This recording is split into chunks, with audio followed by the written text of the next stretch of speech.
You're a moron. Adam Curry, John C. Dvorak. It's Thursday, July 11th, 2019. This is your award-winning Gitmo Nation Media Assassination, episode 1154. This is No Agenda.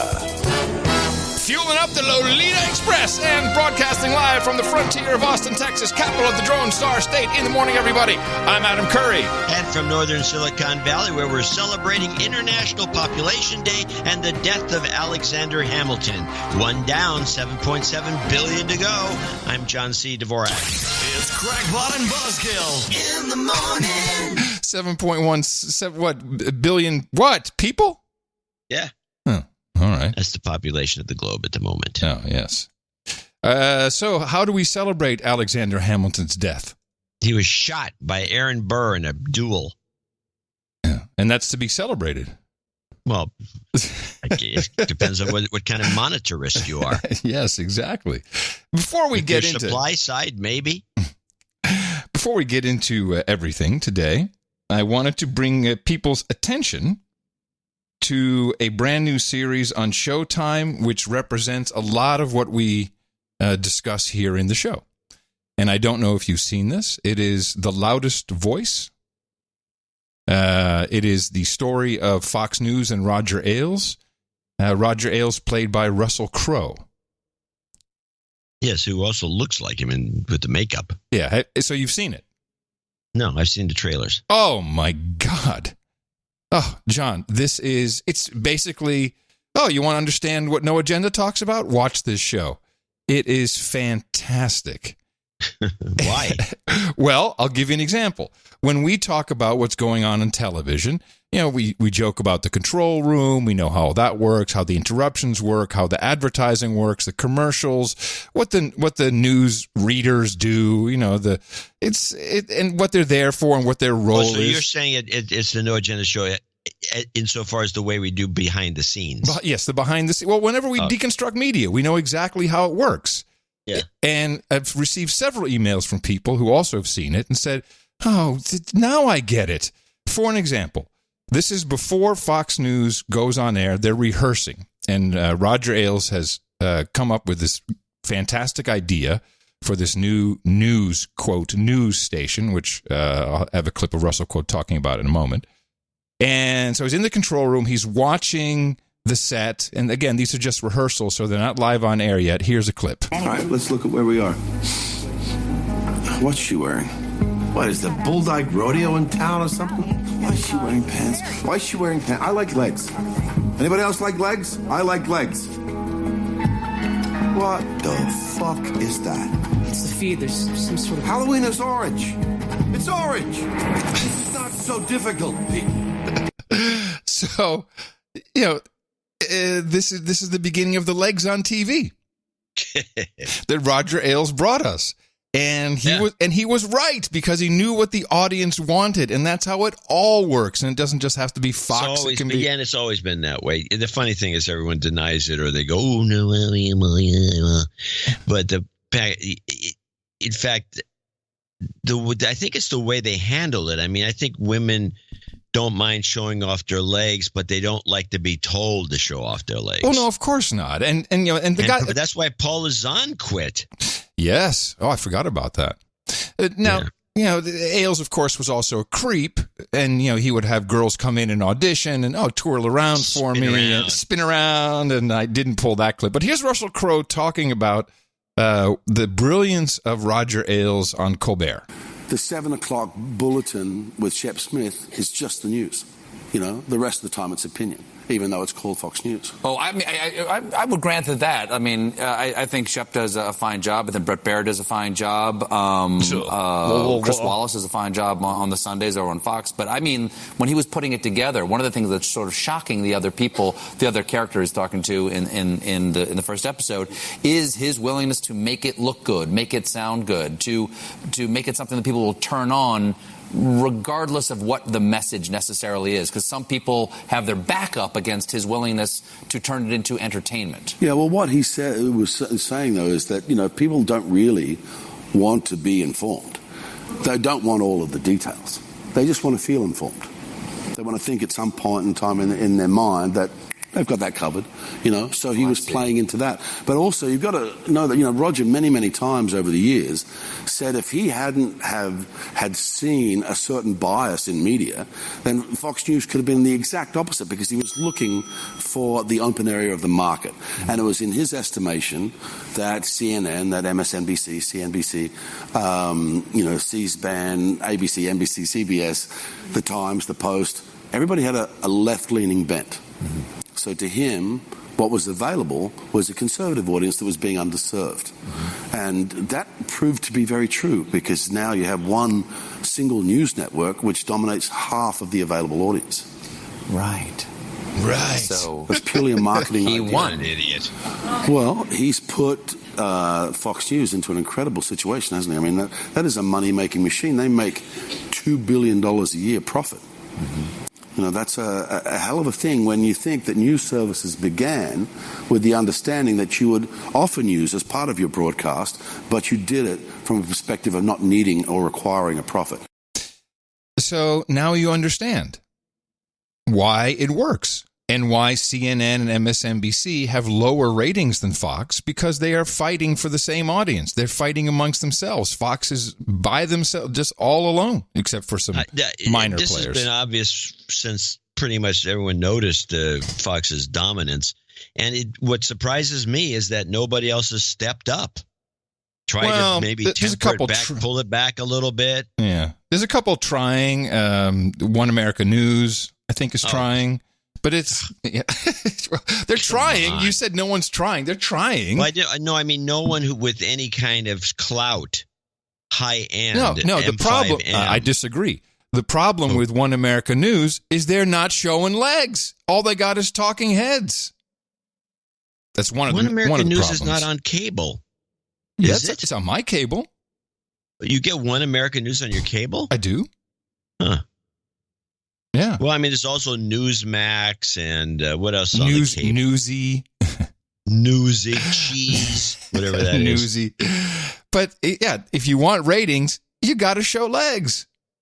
It's just how it works. I don't understand why people don't get it. And also, let's not be hypocritical. CNN tries. They just don't have good legs.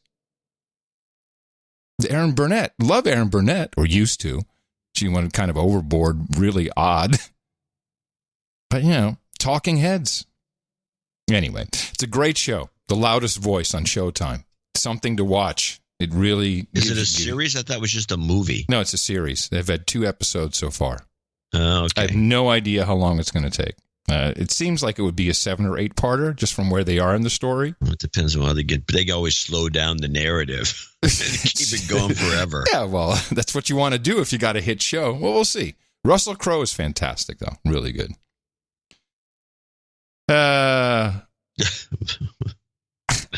Yes. Like the line is, what do we have, a lesbian convention where we There's a dyke off in town. Yeah, sorry. It's just how it works. Anyway, so if you think we're a bunch of sexist pricks, we're just being television executives. That's how we deconstruct the business to an extent. All right. Well, I think we should start with the Epstein thing, because that's what everybody is interested in. I don't know why, because I even mentioned in the newsletter that I thought the Epstein thing was a distraction of the week. And I have some, of course, now I have clips too.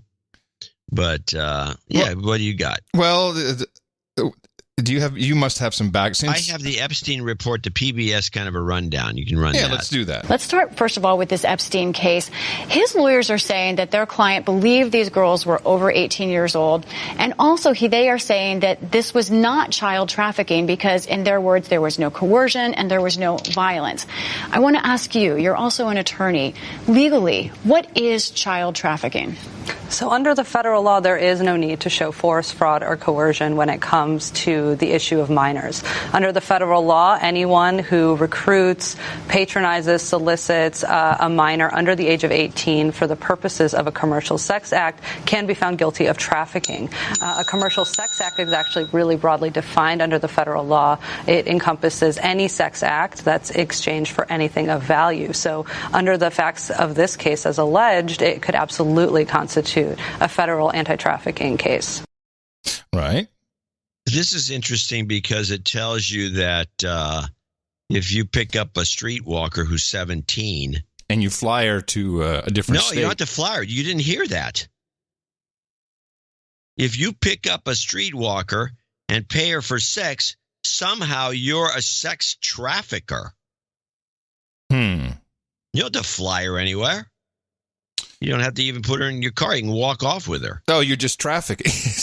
Okay, yeah, technically you're trafficking. That makes sense. Well, how are you trafficking? Is a streetwalker? This is the problem with prostitution in this country. It's not on television. That's the problem with prostitution. Well, there's that. But it sounds like a bunch of bullcrap if you ask me. Now, let's listen to the, I think I have the 3 clips, sex trafficking clips, which I want to get out of the way. That may be a repetition. No, I don't think so. Let's start with these. And these are the laws that are applying here. I have some kind of differing thoughts on Epstein now after hearing the Acosta talk about it in a segment which I believe was clipped out of the PBS NewsHour but played on the radio. Unfortunately, I didn't record it from the radio, thinking it was going to be on TV. It never was, where he made a lot of reasonable assumptions. But this, to me, this whole thing is just that let's find some other way to disturb and get Trump. Yes, correct. I agree. And nothing else. There's no other reason for it. But let's listen to sex trafficking clips. I got 3 of them. This is number 1. Well, the one we just played was the PBS one. That was sex trafficking. This is all PBS, but it's under sex trafficking, not under Epstein. I understand, but I'm sorry. The clip I just played was sex trafficking one. It wasn't the Epstein report. I'm sorry. Oh, okay. Well, you heard clip 1. Which was the one I thought. I just wondered why it started where it did. Well, we missed the overview. Why don't I play it then? Want to play the overview? It's worth it. I don't think it's well. Yeah, well, you can play the overview and then we'll get back to this. Yeah, might as well. Labor Secretary Alex Acosta is facing new demands to quit his post tonight over a plea deal he arranged with financier Jeffrey Epstein in 2008. Acosta was then a federal prosecutor in South Florida, and Epstein was accused of molesting teenage girls. The deal kept Epstein out of federal prison, but now federal prosecutors in New York have filed new charges. Today in the U.S. Senate, Minority Leader Chuck Schumer joined other top Democrats condemning Acosta. I am calling on Secretary Acosta to resign. It is now impossible for anyone to have confidence in Secretary Acosta's ability to lead the Department of Labor. If he refuses to resign, President Trump should fire him. Acosta himself called Epstein's alleged crimes horrific and said he welcomes the new charges. President Trump, in a meeting with the Emir of Qatar, promised to review the plea deal as he defended Acosta, whom he appointed to his cabinet. He's been a really great Secretary of Labor. The rest of it we'll have to look at. We'll have to look at it very carefully. But you're talking about a long time ago. And again, it was a decision made, I think, not by him, but by a lot of people. So we're going to look at it very carefully. Also today, Justice Department officials said Attorney General William Barr will stay out of reviewing the 2008 plea agreement. His former law firm represented Epstein during that period. Actually, I think I have a clip of him talking about that. Yeah, here it is. I'm recused from that matter because one of the law firms that represented Epstein long ago was a firm that I subsequently joined for a period of time. All right, so he's recused, but I'm sure he's managing in the background. So I apologize for playing the clip out of order. So let's get back to sex trafficking. Then I have a couple things we should look at. Well, let's start over then, because it's only 51 seconds. Let's start with sex trafficking 1 so we get back to the groove. Let's start, first of all, with this Epstein case. His lawyers are saying that their client believed these girls were over 18 years old. And also, they are saying that this was not child trafficking because, in their words, there was no coercion and there was no violence. I want to ask you, you're also an attorney. Legally, what is child trafficking? So under the federal law, there is no need to show force, fraud, or coercion when it comes to the issue of minors. Under the federal law, anyone who recruits, patronizes, solicits a minor under the age of 18 for the purposes of a commercial sex act can be found guilty of trafficking. A commercial sex act is actually really broadly defined under the federal law. It encompasses any sex act that's exchanged for anything of value. So under the facts of this case as alleged, it could absolutely constitute a federal anti-trafficking case. Okay, so now that I heard it again, does it have to be a minor for it to be trafficking in any case, or did she say at the end there it doesn't even have to be a minor? No, for the purposes of the generality she states here, which is that if you run into a 17-year-old hooker, which is what I'm going to use as the example, and you just solicit her for sex, right? That's sex trafficking. I believe that if they're 18 or older, the rules for sex trafficking are different. Okay, gotcha. All right. Well, that's a good rule. But that's a good rule. I found it to be rather onerous because of the nature of open prostitution in certain areas. Or to open, in other words, streetwalkers we're talking about, or Vegas, let's say. Anyway, let's play sex trafficking 2 for more clarification. In this case, we saw a man who his friends even joked about that he liked young girls. I'm wondering how much of this is in plain sight, the problem of child trafficking? How much of this is a cultural kind of ignorance or shrugging off of a serious problem? What's unique about this case is the sheer amount of attention that it's getting, but it's not unique in the dynamics that are alleged. We know that men who are powerful, who have an enormous amount of privilege, exploit the vulnerabilities of young women and girls every day here and throughout the country.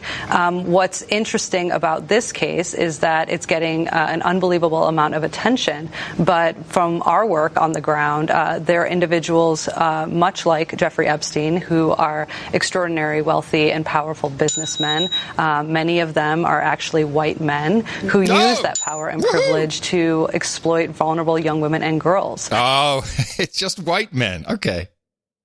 That makes sense.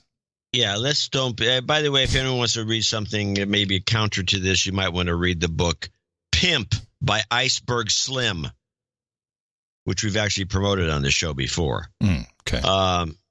So now all of a sudden we've taken a twist here and we have turned this into a white privilege situation, white guys, and not only that, but rich and privileged. So in other words, and I find, this to be, I would think, insulting to the working man. It's not as though sailors, the working class, the lower class. They're all sailors are all also not all Johns. Well, I'm just saying, just to say that all these people are eliminated from the argument because none of these people, none of the working class, none of the sailors, none of the lower classes ever get involved with prostitutes. It's always the rich, empowered. This is bullshit. Yes, it is. I agree. But okay, let's keep going in this direction and wrap it up with clip 3. Marginalized young women, girls who were runaways, girls who had experienced unstable homes, maybe even girls from the foster care system. And that is consistent with what we see in the young women that we work with here locally. I think people sometimes imagine child sex trafficking happening in other places to other girls, not girls that they know. How are these girls being lured in these cases, especially so adults can be aware of the risks? Well, one of the most important things to recognize is that in the United States, the vast majority of sex trafficking cases actually involve American citizens. From the federal data, we know that upwards of 80% of all confirmed sex trafficking cases involve U.S. citizens, and up to 40% of those cases involve the sale of children. And so it's an incredibly important American problem and one that's happening in communities all throughout the country.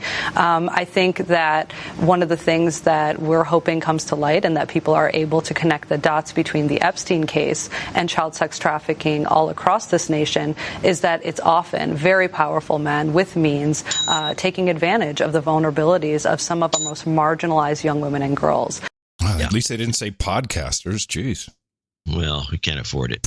So, no. So the point is that this whole thing is now starting to look pretty pretty fishy, if you ask me, insofar as where they're pointing the finger at the white man, the privileged guy, the rich business guy, and all the rest of it. And we're not just talking about, sex trafficking is any sort of prostitution, anything. It's completely out of control. And nobody brings up the idea of a black pimp, which is a common Huggy Bear person. That doesn't exist and it's only the privileged who get the prostitutes at any age, apparently. And everybody else is just they're shaking their head and shaming these privileged few white businessmen, usually the way they. Well, I find that whole conversation really steered away from how horrific it is to do this to underage girls. They're just talking about prostitution, and they just mention a name, a number, but not about the actual damage when you're doing this to a 15 or a 14-year-old.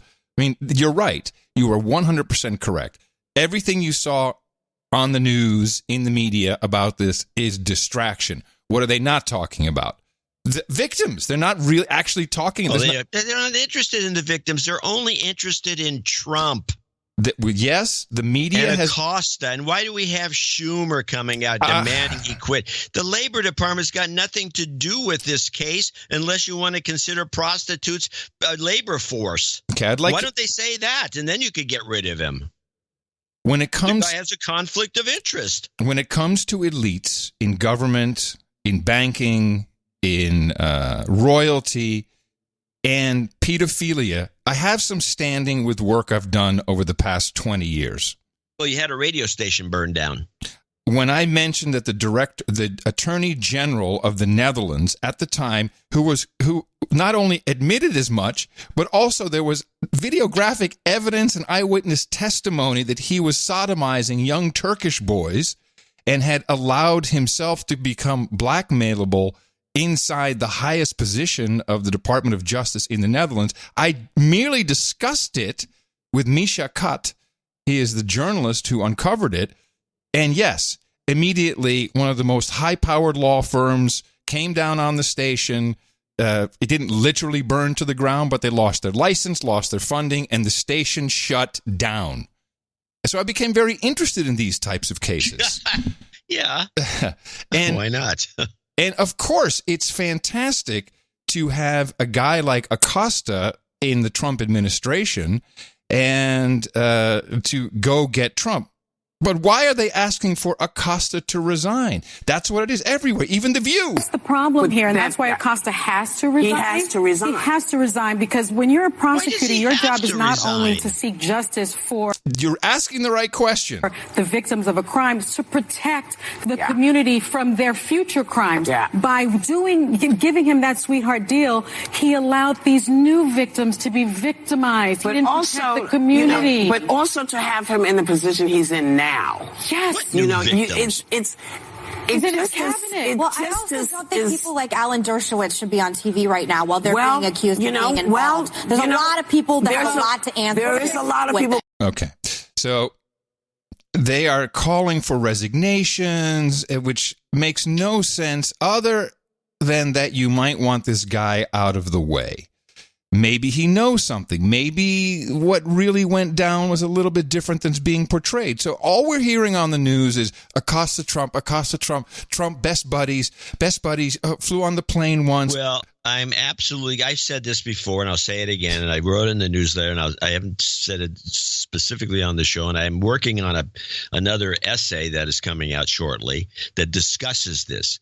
They are trying to equate the creepy behavior of Joe Biden and his kissing little girls on the lips and hugging them and whispering in their ears and just being a creep to Trump so they can do a checklist. I believe there's a checklist out there that says whatever Biden did bad, Trump did worse. Biden did this, Trump's worse. Biden did this, Trump's worse. This is a part of the whole scheme to get Biden nominated, I believe. And they need to smear Trump and all his buddies with the guilt by association. There's a series of photos. Everybody that Ghislaine Maxwell ever had a photo taken with, which appears to be half the men in the Western Hemisphere, Everybody, they all show these pictures of her with these other people. So they're obviously all pedophiles, and they're all related to Trump. And the whole thing is about, I believe still, is about propping up Biden.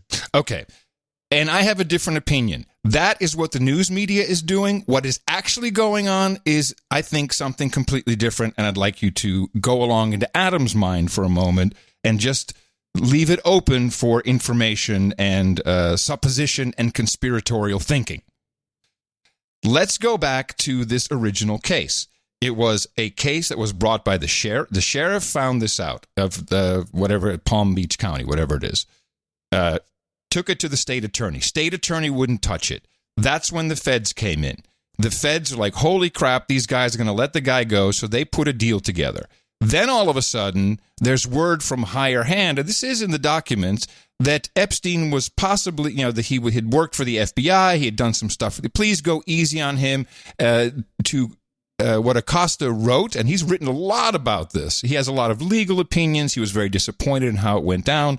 But there was literally in a document that says he's been very helpful to the FBI. Take that into consideration. Well, I don't want to interrupt your thinking, but there's also a moment where somebody told someone that he was a member of the intelligence community. Yeah, we're going to get to that. Okay. You're jumping way ahead, so just go along for the ride. Let's go back to the woman who originally broke the story, Conchita Sarnoff. She wrote an article for Vanity Fair in which the editor had a meeting with Epstein and cut out all the salacious details of his sexual abuse. The timing of all of this is very interesting. It was 2002 when this came to light, but it wasn't until 2007, 2008, very important years, when the case went to trial and when this non-prosecutorial agreement was put in place. Here she is explaining what was going on at the time. This is my biggest question, and I don't understand why no one is pointing fingers at and actually explaining why Barry Kersher cut the deal that he cut. The onus fell on the state attorney's office. As you know, after the chief of police, Michael Ritter, whom I spoke to at length for many, many years since I started the investigation back in 2009, Ritter said to me many times, I did not accept Kersher's deal. He wanted to charge him with a misdemeanor, no jail time, no restitution, and no registration as a sex offender. Then he took the case. Ritter takes the case to the feds. The police chief. Yes, Michael Ritter, the Palm Beach police chief, takes the case to the feds. That's when Acosta comes in. That's not until 2006. And so Acosta and his team, with Villafana and others, they start to investigate. That takes 2 years. There's a 53-page indictment against Epstein. But what happens? Well, we're getting close to the 2008 presidential campaign. Hillary Clinton is the Democratic shoo-in at the time. President Obama was still not at the forefront. And so I believe, given the information that I have and what I've read, that at the very top of the food chain, they did not want to make, as the Attorney General said to me when I interviewed him, Alberto Gonzalez, they did not want to make a political mess. So they basically tapped Acosta again, which is also why they hired Ken Starr and Jay Lefkowitz, who were the two. Lots of high-profile names involved in this thing. Absolutely. They were the two attorneys who negotiated the plea deal, meaning the non-prosecution agreement that was handed to Epstein, which, by the way, was not in order, as Acosta told me, because I have been speaking to Acosta for many years since the original investigation and the original arrest. So you'll notice that what you don't hear on the news is, hey, who was Acosta reporting to? Who was above him? Who was the boss? Well, there were a number of people who were the boss. Gonzalez was the boss, and then we had Eric Holder come in as the boss. We had an extended term for FBI Director Robert Mueller, who was in there. So what the original reporter here is saying is, he got some kind of notice from higher hand because this would mess everything up for Hillary, and I remember us talking about this case back in those days. And I think even the The flight log was something that had popped up at that time, but that became a problem. This is Bradley Edwards. He is the attorney for the victims. He's been on this case for a long time. And there's the case of the Little Black Book, which was Epstein's. You've probably seen some scans of it. Scan of a scan of a scan. Did I do that? Oh, sorry. Yeah. That was accidental. A scan of a scan, but it contains a whole bunch of interesting names. This was great evidence, but it became toxic. And the document you mentioned a moment ago listing the massages, is that the Little Black Book, the Holy Grail, that I think that's the way you refer to it in the documents, right? Right, exactly. And that's actually a document that his housekeeper stole from him at some point in time. And a long story, but eventually tried to sell it to me, and then I had to cooperate with the FBI, and he gets more time than Epstein does. He got more time, and then I think he died as soon as he got out shortly of prison. After that. I saw that. Very unfortunate. Because he was one of the only people that we talked to who showed up to a deposition and was not represented by a lawyer that was being paid for by Jeffrey Epstein, or he didn't take the fifth like many of the other witnesses. He was willing to speak. He was willing to speak and willing to tell the truth, and then he just decided to do something stupid and illegal. And ruined all of the credibility that came along with him. I mean, that was one of the most unfortunate and sad parts of the entire investigation. So we have the Black Book, we have the flight log. You'll notice if you go to Bill Clinton's wiki page that as he announced that he had only been on Epstein's airplane 4 times instead of the 27 times listed in the flight logs written up by different pilots and on different aircraft, because Epstein has a couple of them, not just the Lolita Express, he also had a Gulfstream. This Black Book contained a lot of names. And I just want to give you a little rundown of the people in the Black Book.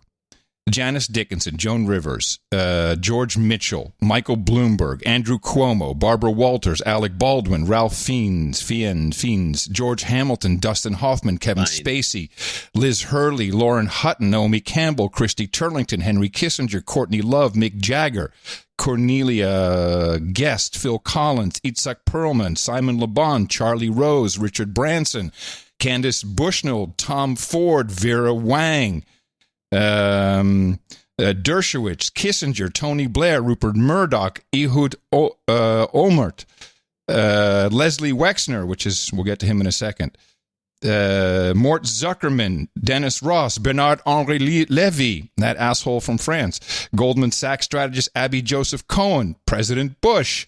I mean, the list goes, Mikhail Gorbachev, Shimon Peres, the list goes on and on and on. From my own investigation over 2 decades, I can tell you there is without a doubt many, but maybe aggregate into 1 or 2 large ones, pedophile networks of powerful people. And I know it sounds really incredible to listen to, but yes, there are people who have so much power, money, wealth, standing, that they resort to this. It's like an addiction. You know, as with any addiction, it gets out of control. Sex addiction is a real thing. Now you get to this younger children's sex addiction. It happens, and it's used for nefarious purposes in these circles. Let's go to Acosta.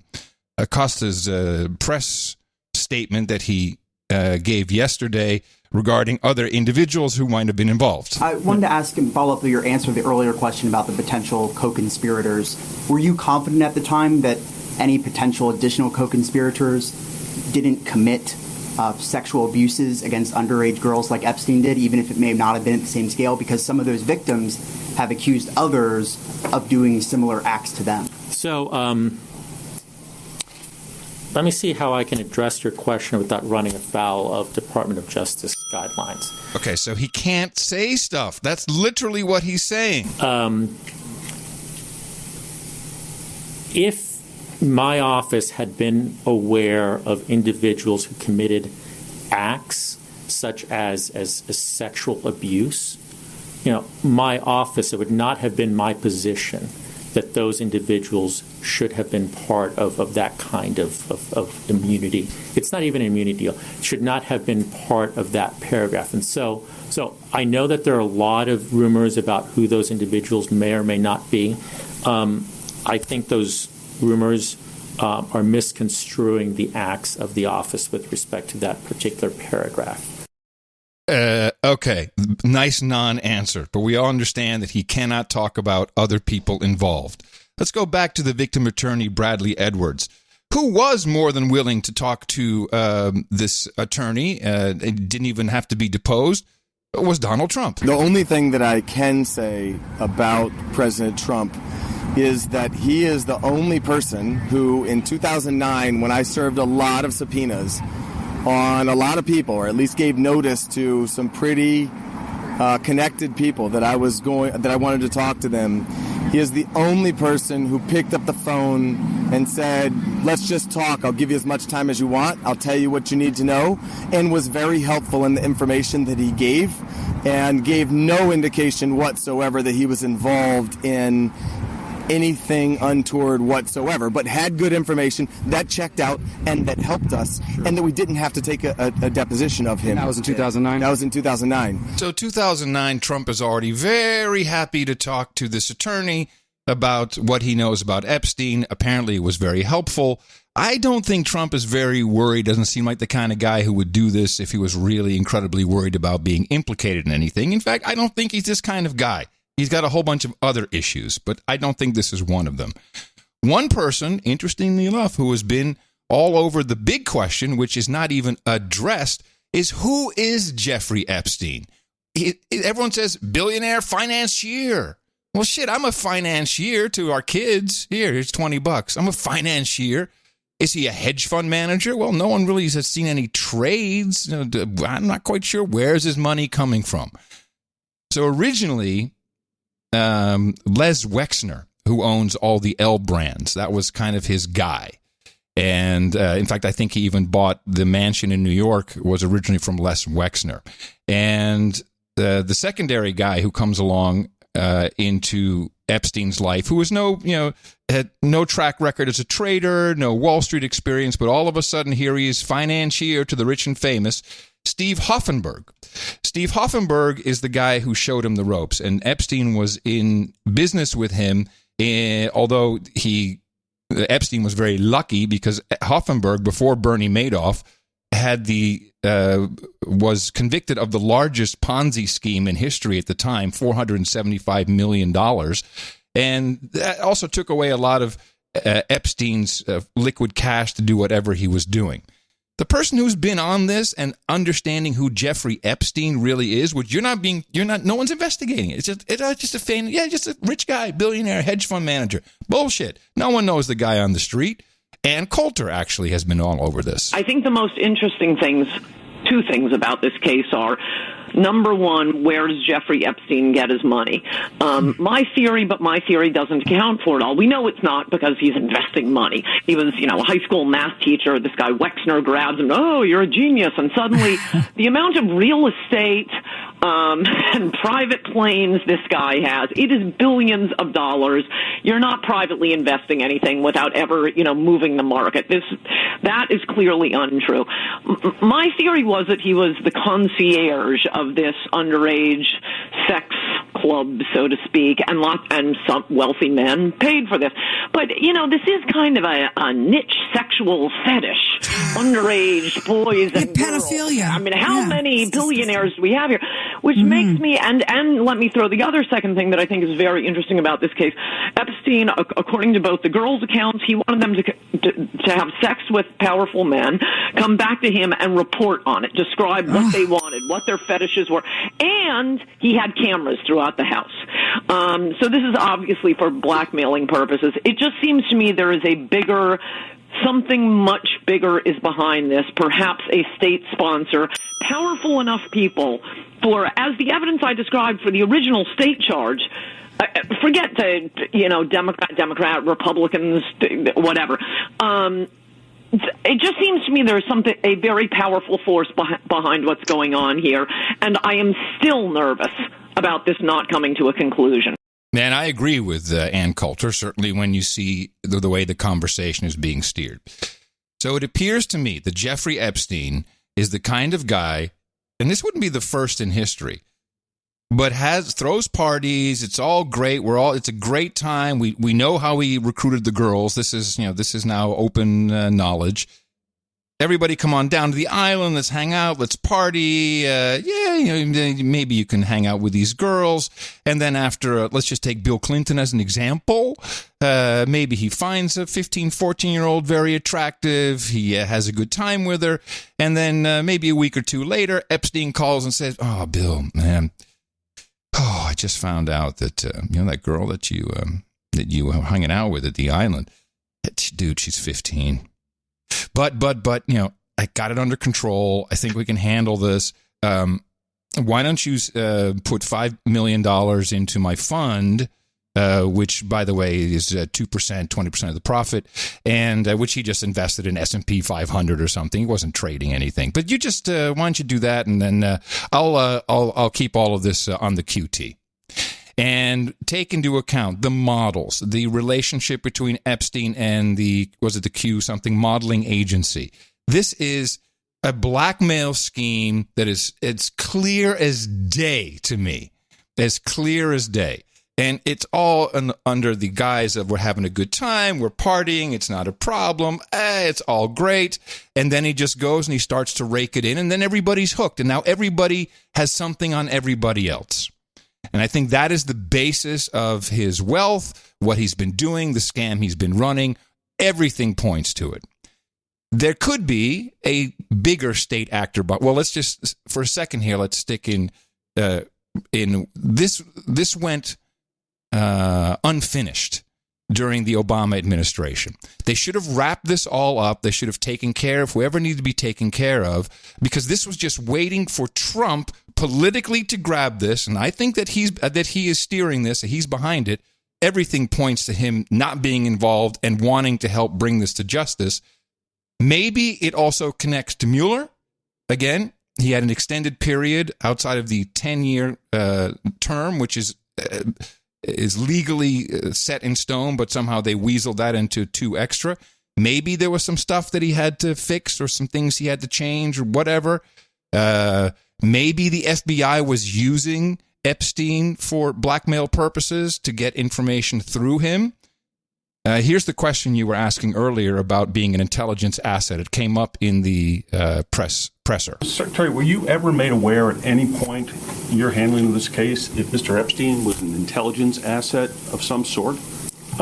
So there has been reporting to that effect, and let me say, there's been reporting to a lot of effects in this. Please notice he's not going to answer the question. Case, not just now, but over the years, and again, I would hesitate to take this reporting as fact. This was a case that was brought by our office. It was brought based on the facts. And I look at that reporting and others. I can't address it directly because of our guidelines. But I can tell you that a lot of reporting is just going down rabbit holes. A few more questions. Yeah, so that is another great non-answer. Wish I could answer the question, but I'll just talk about something else. So it is possible, and this is where Ghislaine Maxwell comes into play, daughter of Robert Maxwell, who was pretty much seen as an Israeli asset, an Israeli intelligence asset, which I guess would be Mossad. It is possible that this was the Israelis running this. It's possible that they were running it with the FBI, that they were running it together. That I don't know. Maybe some of that will come out of all this. But in my mind, we are looking here at the possibility. Something has to happen. Something has to pop. There has to be another name that comes out. It could actually be Dershowitz, who is in a very bad position, who is now, just this morning I read, said, well, I did get a massage at Epstein's place, but it was from a grandma and she kept her panties on. This is not looking good for Dershowitz or for anybody involved in this. And once one or two of them fall, I think we'll see Bill Clinton go down. We may see Chuck Schumer go down. There's a reason why Schumer is on the floor calling for Acosta to resign. They need Acosta out. Acosta is dangerous because Acosta knows who told him to put this deal. It wasn't him autonomously, a U.S. state's attorney. So it's blackmail, possibly FBI spying, possibly part of an Israeli intelligence blackmailing operation. And that's where I think we're at. Yeah, I'm completely on the opposite spectrum of this. Mainly because of Occam's razor. Somebody pointed this out. You have billionaires involved in a sex ring.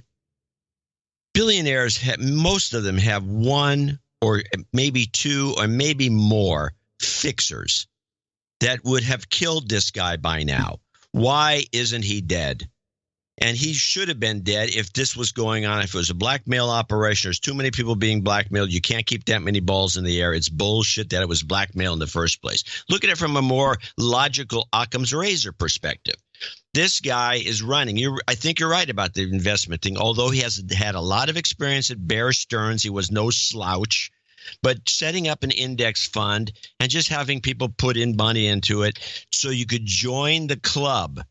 A whisper network. Hey, yeah, if you give a couple million into Epstein's little index fund here, you get to go to the parties, you get to do this, you get to do that, and you're gonna be introduced to a lot of young girls, and that is not going to be filmed. There were no cameras. There will be no tapes. There is no tapes no more than Tom Arnold and his tapes of Trump. The whole idea of tapes is all QAnon kind of thing. There's no tapes because you can't have tapes. You're going to get yourself killed at this level. Yeah, you could blackmail some jerk that, makes a few $100,000 a year and he's got a wife and kids. This is not happening with these people. They will kill him. There are no tapes. It was a club. It was a sex tryst club covered up by a lot of celebrities who joined the club by putting some money into his fund and taking a lot of trips to Lolita Island or whatever they call it, the Lolita Express to the island. And that's that. And we keep our eyes, we shut up about it. We don't talk about it. Epstein's not talking about it. Nobody's rolling over. Nothing like this is going to happen. Whether there's intelligence agencies involved is probably bullshit. This is just a straight up sex cult club with a cover that he's a hedge fund manager. And he is a hedge fund manager. And he probably does manage that money. And nobody's losing any money. But he's making a lot of money on the the 2%, 20% thing you mentioned. I don't believe a word of this blackmail thing at this point. I can't counter about tapes or intelligence operations because that's just conspiratorial theories at this point. However, the lawyer who was trying to bring this to justice came back from Chicago with his son. He had, of course, small aviation. The plane blew up in the sky, and he had made a phone call before he left saying, I think I have this. I have the info I need. He died. The guy, the butler who had all the goods, had the black book. He died. So people are dying, and we'll have to leave it at that. But if this is what I think it is, and it is a push from Trump to get to a number of people before the 2020 election, then it will unfold. If I'm wrong, then it won't. Then it just goes away. The way I see it, it'll go away, except, Epstein's going to get nailed for he's going to end up in jail, which is what Acosta says he always wanted. He never expected him to go out on release, according to him, the now expurgated interview that I heard. And so everybody's going to be happy about that. I just think this was all promoted by the media and elsewhere as a point of just another way to screw with Trump. No, I got you. Made your point. You made your point really clear. You talked about it for 15 minutes. You made your point about that, and that is happening. That's what the news media is doing. I didn't talk about it for 15 minutes. If I talked about it for 2 minutes, it was long. The news media is taking this as a way to get to Trump. Totally agree. I just happen to think that it is a Trump operation to expose people before the 2020 election. You can't counter that. I can't counter what you're saying. Let's just see what happens. Right now, you're ahead because it's being used to fuck Trump. That's no doubt about it. But I have been around. I've been around these assholes, and they're fucking creepy. And they do creepy stuff. So nobody's denying that. Well, when you do creepy stuff and people know about it, blackmail comes into play whether you have videos or not. It's just what happens. It comes into play. Kids die. Witnesses die. All kinds of people die. So we'll see. I will say that it's rather odd that Maureen Comey, James Comey's daughter, is apparently on the prosecution team. That's kind of annoying. But on the other hand, I thought it was interesting that Nancy Pelosi's daughter, Christine Pelosi, tweeted the following, quote, "This Epstein case is horrific, and the young women deserve justice. It is quite likely that some of our faves are implicated, but we must follow the facts and let the chips fall where they may, whether on Republicans or Democrats." Some of our faves? What the hell does that mean? There was an article in The Guardian that said, let it be exposed no matter how many Democrats fall. Yeah. Well, we had a big Republican scandal. It turns out, and this I actually tweeted out a link. It's on YouTube. It's still everywhere. The Boys Town documentary that never aired. The thing was for ITV or Channel 4 in the UK. It's about Boys Town, USA, which was in Oklahoma. And Lawrence King, who ran a pedophile, basically rent boy network to politicians. You can go back and look it up. I mean, in fact, it was in the cover of the New York Times. My uncle was doing midnight tours with gay prostitutes of the White House during the Bush era. And, Poppy and George have been, there's a lot of whispers about their sexuality for many, many years and many scandals involving them, right down to the press room, if you remember that. When one of his rent... The Boys Town thing is still, if you search and search and search, you will find that, although it's grown hairs, as they like to say. Yeah, and the audio's grown potatoes. Is out there. It's on YouTube. And it's very interesting. And the Lawrence King thing is pretty disgusting and gross. Right. The Republicans, they like boys for some reason. That's their kick. The Democrats, it appears they like young girls. Well, that's unique. It's just the facts that I have in front of me. Yeah, that's funny. Well, it's kind of, yeah. This is noticeable for some reason. Yeah, it's crazy, isn't it? Yeah. Well, what do you expect? All right. Well, I think we got it. At least we set the groundwork. Yeah, we need what's more going to happen. Yeah, we need more to. This will be pretty much like the shoe thing, which is kind of an interesting situation too. I'm sorry, the shoe thing. And we'll see what happens. It's just what happens. But at least I think we've given a little more information out there than the news media wants to do, and we're not hounding Acosta to quit. Yeah, that's the. Yeah, I hope he doesn't have... Well, we'll see. What do you mean? You said the shoe thing? What shoe thing? The Betsy Ross flag shoe. Oh. I like the shoe thing. That was so last episode, John. We're moving on. Can't do a Betsy Ross shoe every single show. Well,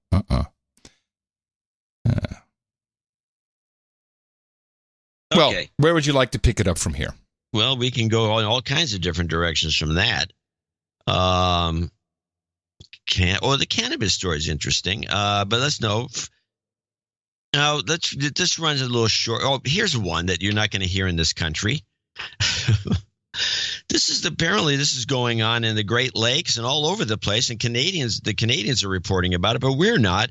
And this is the goldfish invasion.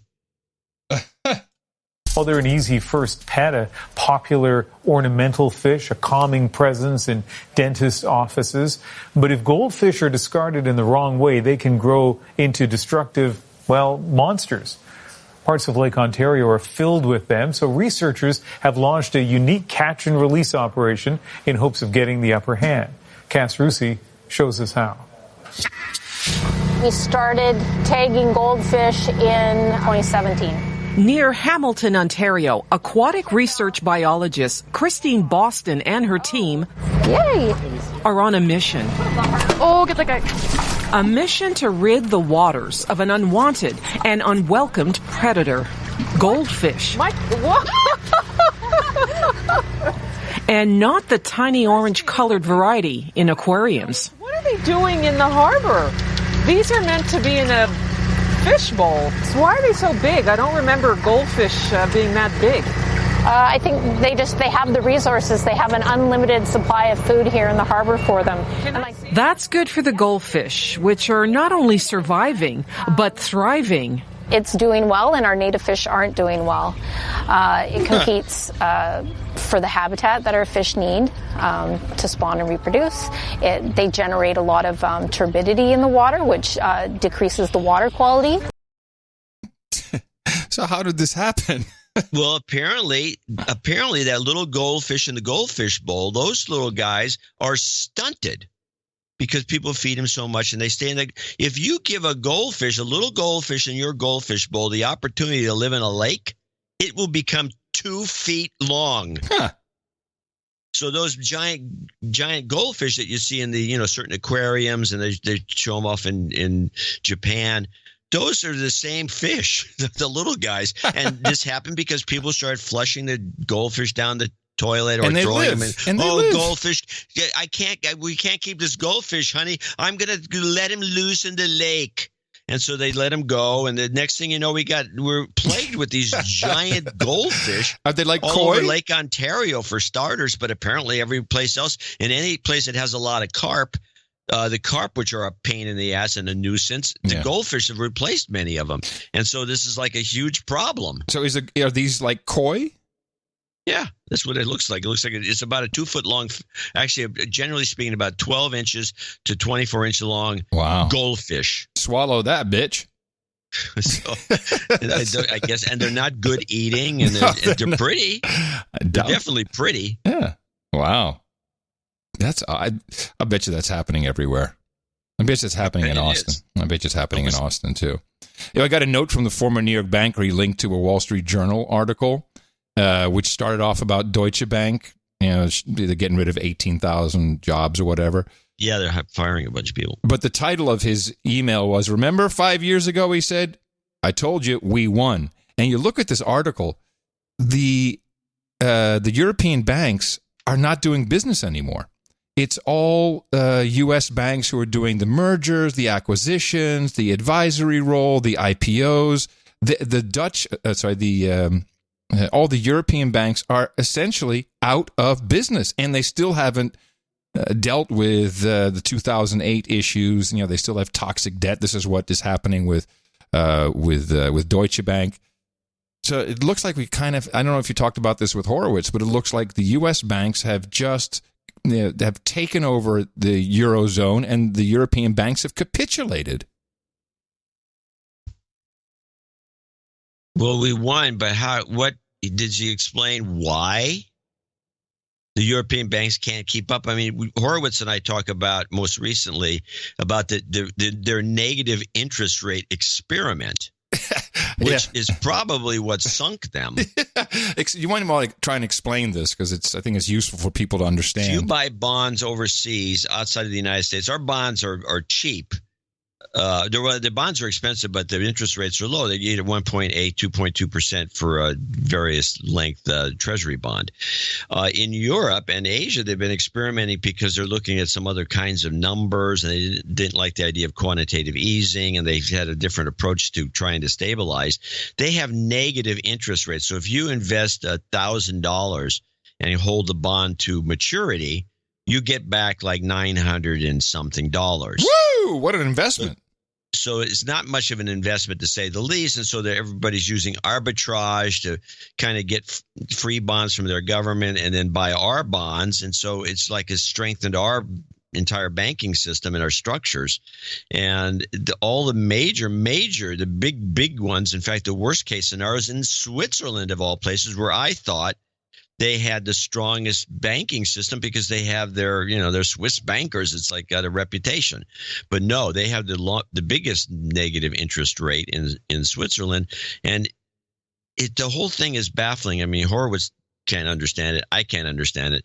I don't know why they're doing it, what the point of it is, and it's not doing them any good, and it's doing us a lot of good. And we're a target for investments, and so the money keeps flowing in the United States. Hence, we won. I think that's what it is. Yeah, but what do we get? We won. Yeah, we did. Oh, I think when he says we won, I think he means American banks won. I don't think that America won. Well, that's obviously, but American banks won. But what did we win? All the business. Yeah, I guess so. It's just the strangest thing I've ever seen. It doesn't make a lot of sense. Let's put it that way. I hope somebody writes a book or has a better way of explaining it.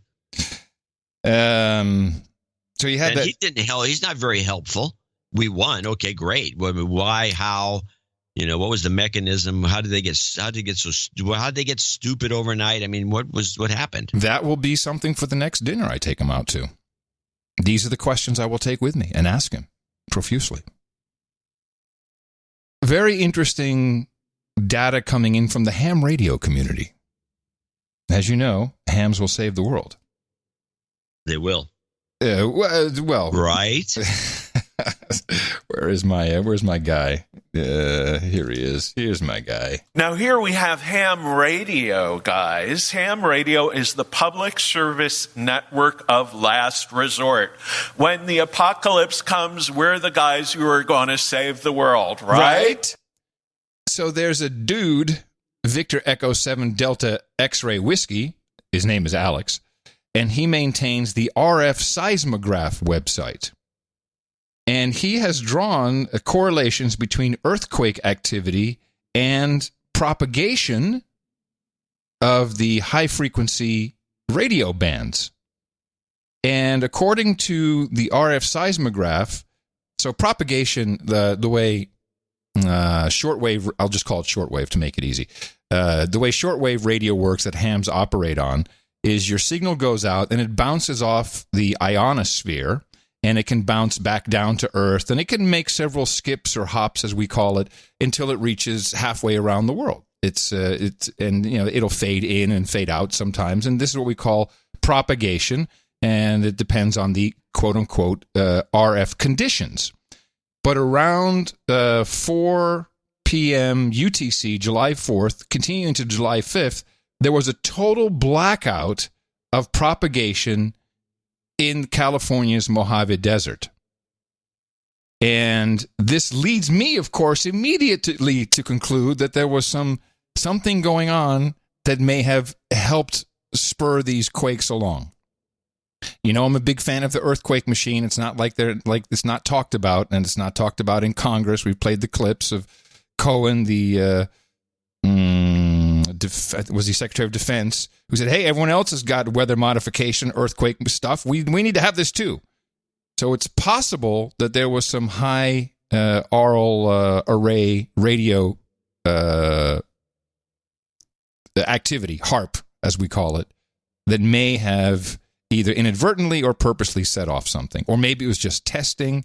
But to have this propagation just drop out before, during, and after the event is, I think, noticeable, is something of note. Huh. Well, that's interesting. Also, he may be able to... It might have been a test of something, but, of course, they target... Where are we going to target it without really causing, hurting anybody? Let's do the desert. Let's do the desert. And it was right near... I don't even know if they... When I first heard about it being in the Mojave Desert, I didn't even know there was a town there. Well, there's a weapons testing facility. That's the whole. Well, that's I knew the there's whole a point. weapons testing facility, but I guess you had to have a town to support it, unless everyone's going to. Yeah, China Lake. Yeah, so they have a town there, and the town was like shook. Oh, pretty good. The town has been shook up. I like the shot of the camera inside the liquor store. It's so sad to see all that alcohol go. So sad. But with that, I'd like to thank you for your courage and say in the morning to you, the man who put the C in convicted pedo bear, John C. Dvorak. Well, in the morning to you, Mr. Adam Curry. In the morning, all the ships and sea boots on the ground, feet in the air, subs in the water, and all the dames and knights out there. In the morning to our trolls who have been with us patiently throughout some technical difficulties earlier on this morning and are in the troll room trolling away as they do so well. Thank you for being here. NoAgendaStream.com, which is not just for trolling this show. We've got plenty of shows 24/7. You can always check out noagendastream.com, log into the chat, just chat if you want, hang out, talk stuff, or troll whatever show is going on. It's a lot of fun. Well, we have a good array of executive and associate executive producers, I'd like to especially thank, the associate executives goes on for days. I'd like to thank our artists first, which we typically do. So Darren O'Neill brought us the artwork for episode 1153. The title of that was Pink Pound. You can pronounce it. He also brought the artwork for the newsletter. Well, this was the No Agenda NASA Lost Tapes. It was just a great piece. He had the fonts. Everything was perfect. It was almost a non-brainer for us. And it was pretty. It was very pretty, and we appreciate that, Darren. Darren is, I don't know how many pieces of artwork has he had now. 15. He's getting there. He's catching up to Martin JJ, who seems to have just retired. Martin, these guys sometimes can't listen live or can't do artwork that's live. right. I think Martin JJ or somebody. No, I know Thorin. somebody wrote us and saying, "Hey, or Thor or Pay or one of these guys that used to do a lot of art." Thorin. It was Thor. He says, I can't listen live. I can't do art. I mean, it's just the way it is." NoAgendaArtGenerator.com. You can check out all the pieces of art. They're great to print out, use for different purposes. You can make posters. You can make wallpaper. Coasters, too. No Agenda Shop makes T-shirts, mugs, etc. out of them and shares the revenue with the show and with the artists, which is fantastic. And it's also just something to keep your skills sharp if you happen to be an artist. NoAgendaArtGenerator.com, part of our value for value proposition and network, which also includes people who support us financially. We have our associate executive producers and executive producers that we'd like to thank right now. Yes, starting with our number one executive producer, Jacobina Kunin, who actually must be listening on the stream because she wrote a note and saying, you can use my name. Oh, okay, good. Because I was trying to get a hold of her because her donation note was a little unclear. Yes, she is from the Netherlands, and she wrote it. She thought she just missed last show's deadline. She says, important 4th of July, no agenda note. I donated $450 a few moments ago, and that means I'm now becoming a dame. Why? Yesterday, I went to my first meetup in Utrecht. She was, yes, of course, she was at the Utrecht meetup, right? Exactly. Thanks to Sir Hendrik for organizing that. Love the people. We talked and agreed and disagreed, and we shake hands and we left. What a relief. Talking without hurting anyone's feelings, so I would be a douchebag for not making a donation again. With this donation, I'm becoming a dame. Yes, after 55 years of listening to the MSM, I discovered your podcast. Thank God for that. My requests for the roundtable are Bosch, Bolenat. You might want to spell it for me. Bossche, Bollena something. Bollena.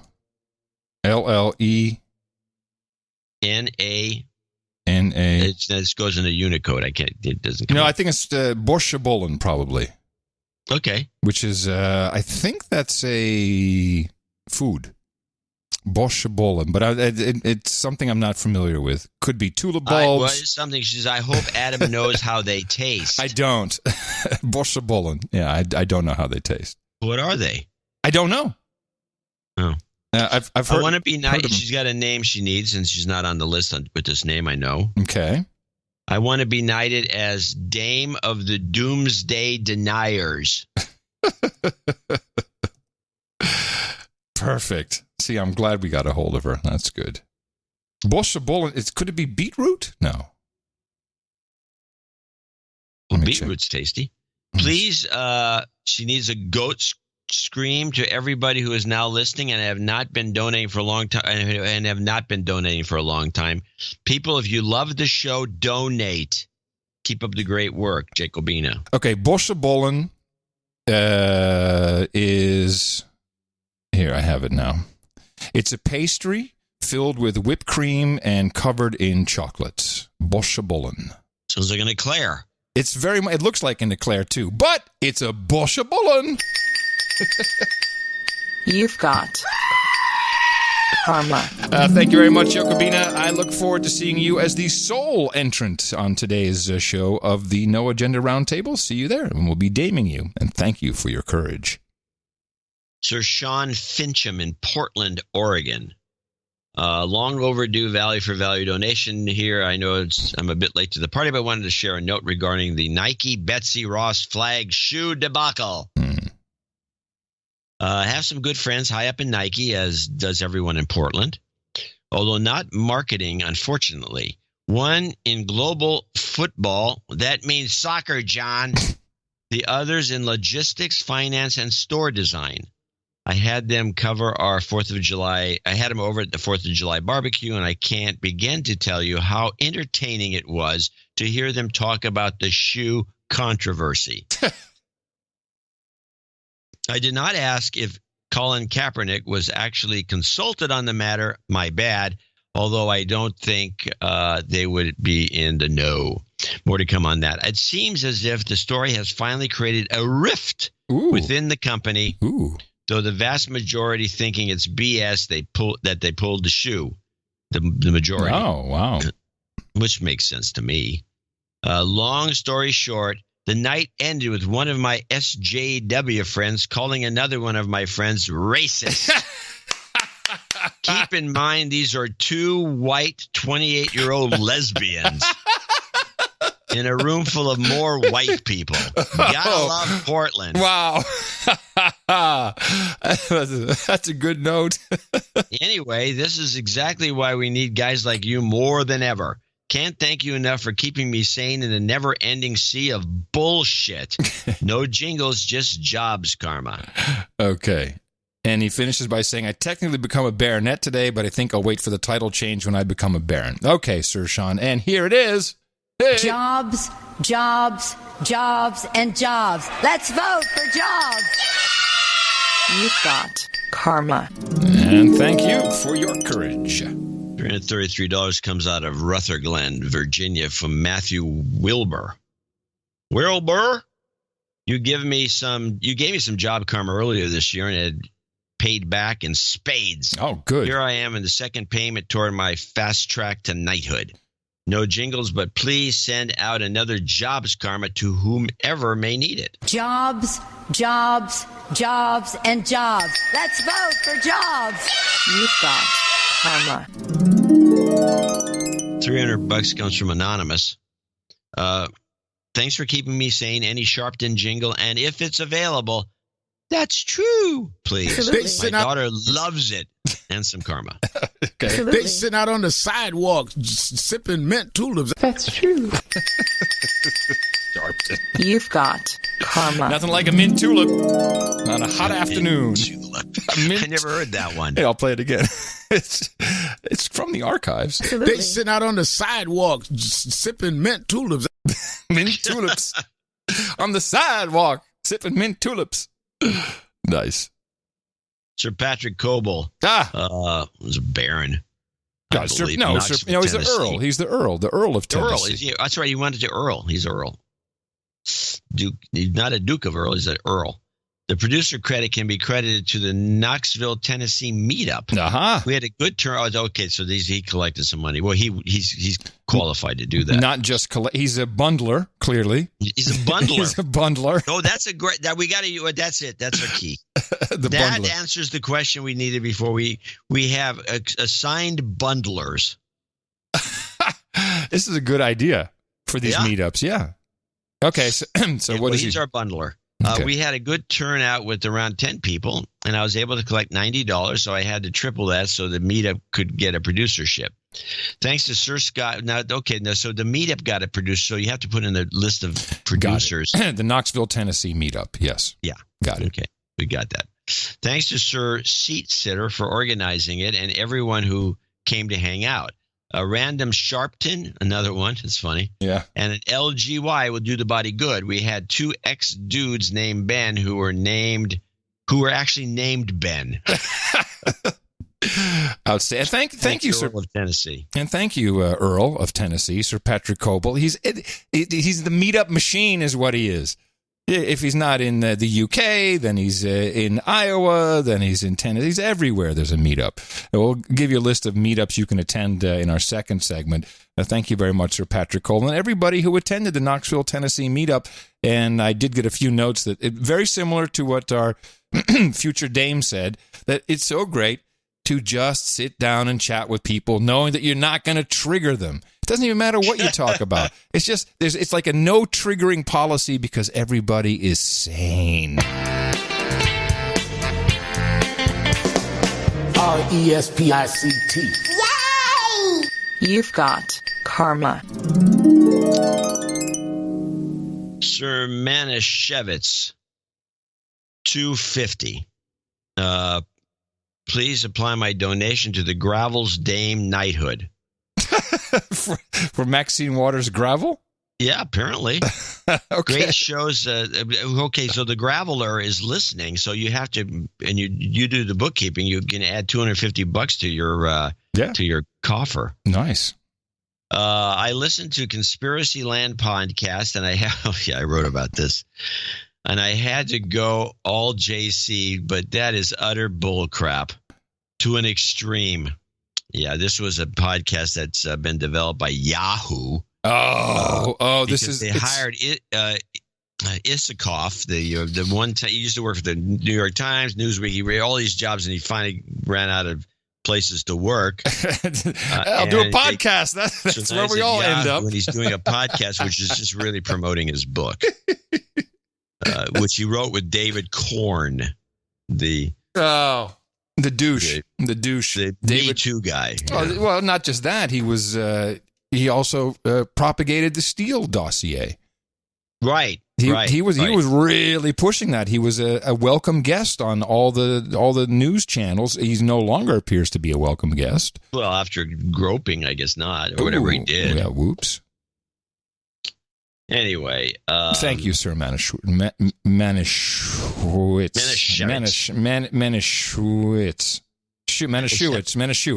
Jeez. Yeah, well.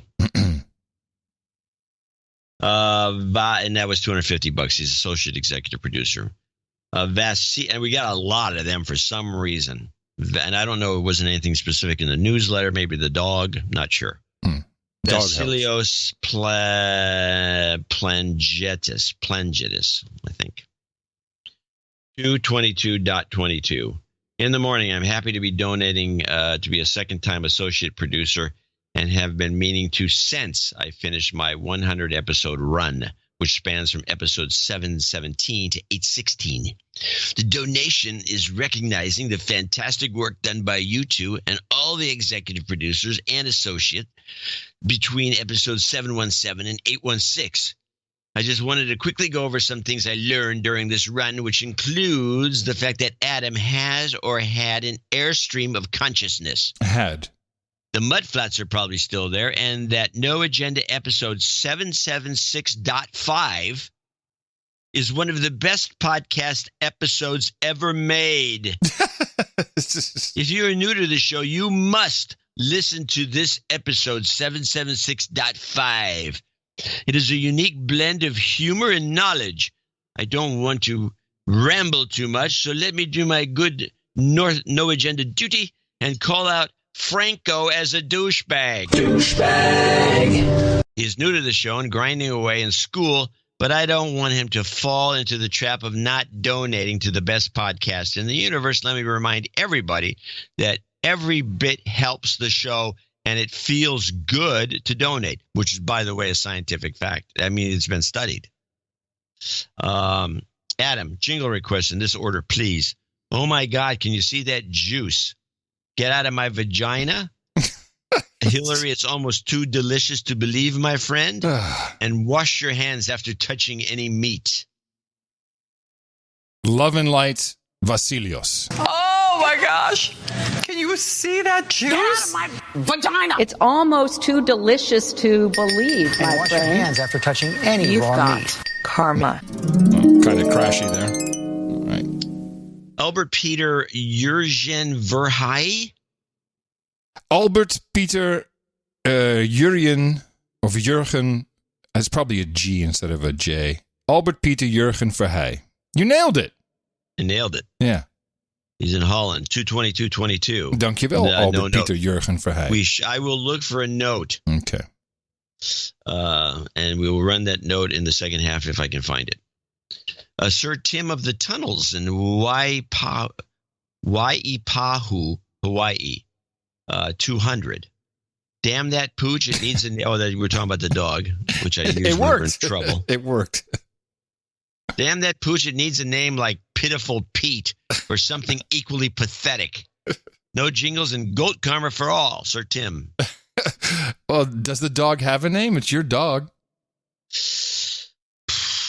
It doesn't have a name. I'm just calling it a sorry dog, but maybe I'll come up with a name for him. You've got karma. The sad beagle. The broke beagle. Broke beagle. Broke beagle. Baron Dirty Dick Bangs of DC, 200. Yoo-hoo. In honor of our beagle, Buck, our first and last beagle. Anyway, it's another reference to the dog. Great analysis of late. The quote you're looking for regarding the Nike something, Republicans buy shoes too. Oh, that's a Michael Jordan quote. Oh, Republicans buy shoes too, Michael Jordan, yeah. And John was right. The Betsy Ross shoes were cool. Now I'll have to pay 10x for them. Please call out my triple terror trio, Archer Bangs, Barrett Bangs, and Colton Bangs. My 2-year-old, 3-year-old, and 2-month-old, ABC for short. Congrats for Adam and Tina. Congrats for Adam and Tina. No jingle, no karma. Baron Dirty Dick Bangs of DC. And thank you, Dirty Dick Bangs. I love you and your family. It's just the family that listens to No Agenda together will probably stay together and have a nice, long, prosperous, and happy life. I suspect so. Eric Wordemon.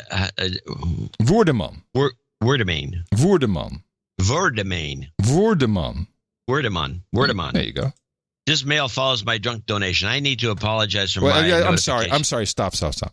Since this is a Dutchman, and since he's drunk, I feel I should do the donation. Okay, I'm giving it to you. Hey, Sean and Adam. This mail follows my drunk donation. I need to apologize for my notifications on that topic on No Agenda Social. Listening to you has been a joy since John's Ants. Thank you for your deconstructions. My mother always tells me that a smile makes you pretty. Well, I'm as hot as hell when I'm listening. As far as current topics go, I have decided that your soccer is actually football, that girls suck at that. And American football is actually American handball or kickball or what you want. Girls suck at football. I got excited for the win, but it's not football.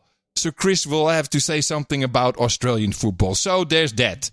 Other donations have been scheduled. They will be boobs donations because boobs. Thank you very much, Eric and NL. You gotta have boobs. I'll give him a karma for that. You've got karma. I found, while you're doing that, Arnold's note, but it says some discomfort with PayPal donation coming up, not today, but probably next days, and it just doesn't have the note here. So, I don't know. There's a note coming too, I assume. It's the only note I have from him. From whom? The one up to Albert Peter Jurgen. Okay. Okay, onward. This one's all you. Baroness of Kendall in Bernie, Texas. Burn on fire. John, please, shout out to my No Agenda listeners. Shout out to my No Agenda listeners in the following townships. Bulverde, Texas. Bern, Texas. Cibolo, Texas. Shorts, Texas. Seguin, Texas. Lytle, Texas. Leaky, Texas. Sabinal, Texas. Uvalde, Texas. Poth. And Bastrop. You got Bastrop and Bernie right. This was a setup. You, John. This was a horrible. Baroness of Kendall. A horrible setup. Just trying to get you to pronounce every town in Texas wrong. I think it's unfair. I call foul on that. Foul, You've Texas. Got karma. Thank you, Baroness of Kendall. I'm sure other Texans will get a kick out of that. Well, hopefully they'll donate. Sir Antonio of Madrid, and that's in Spain.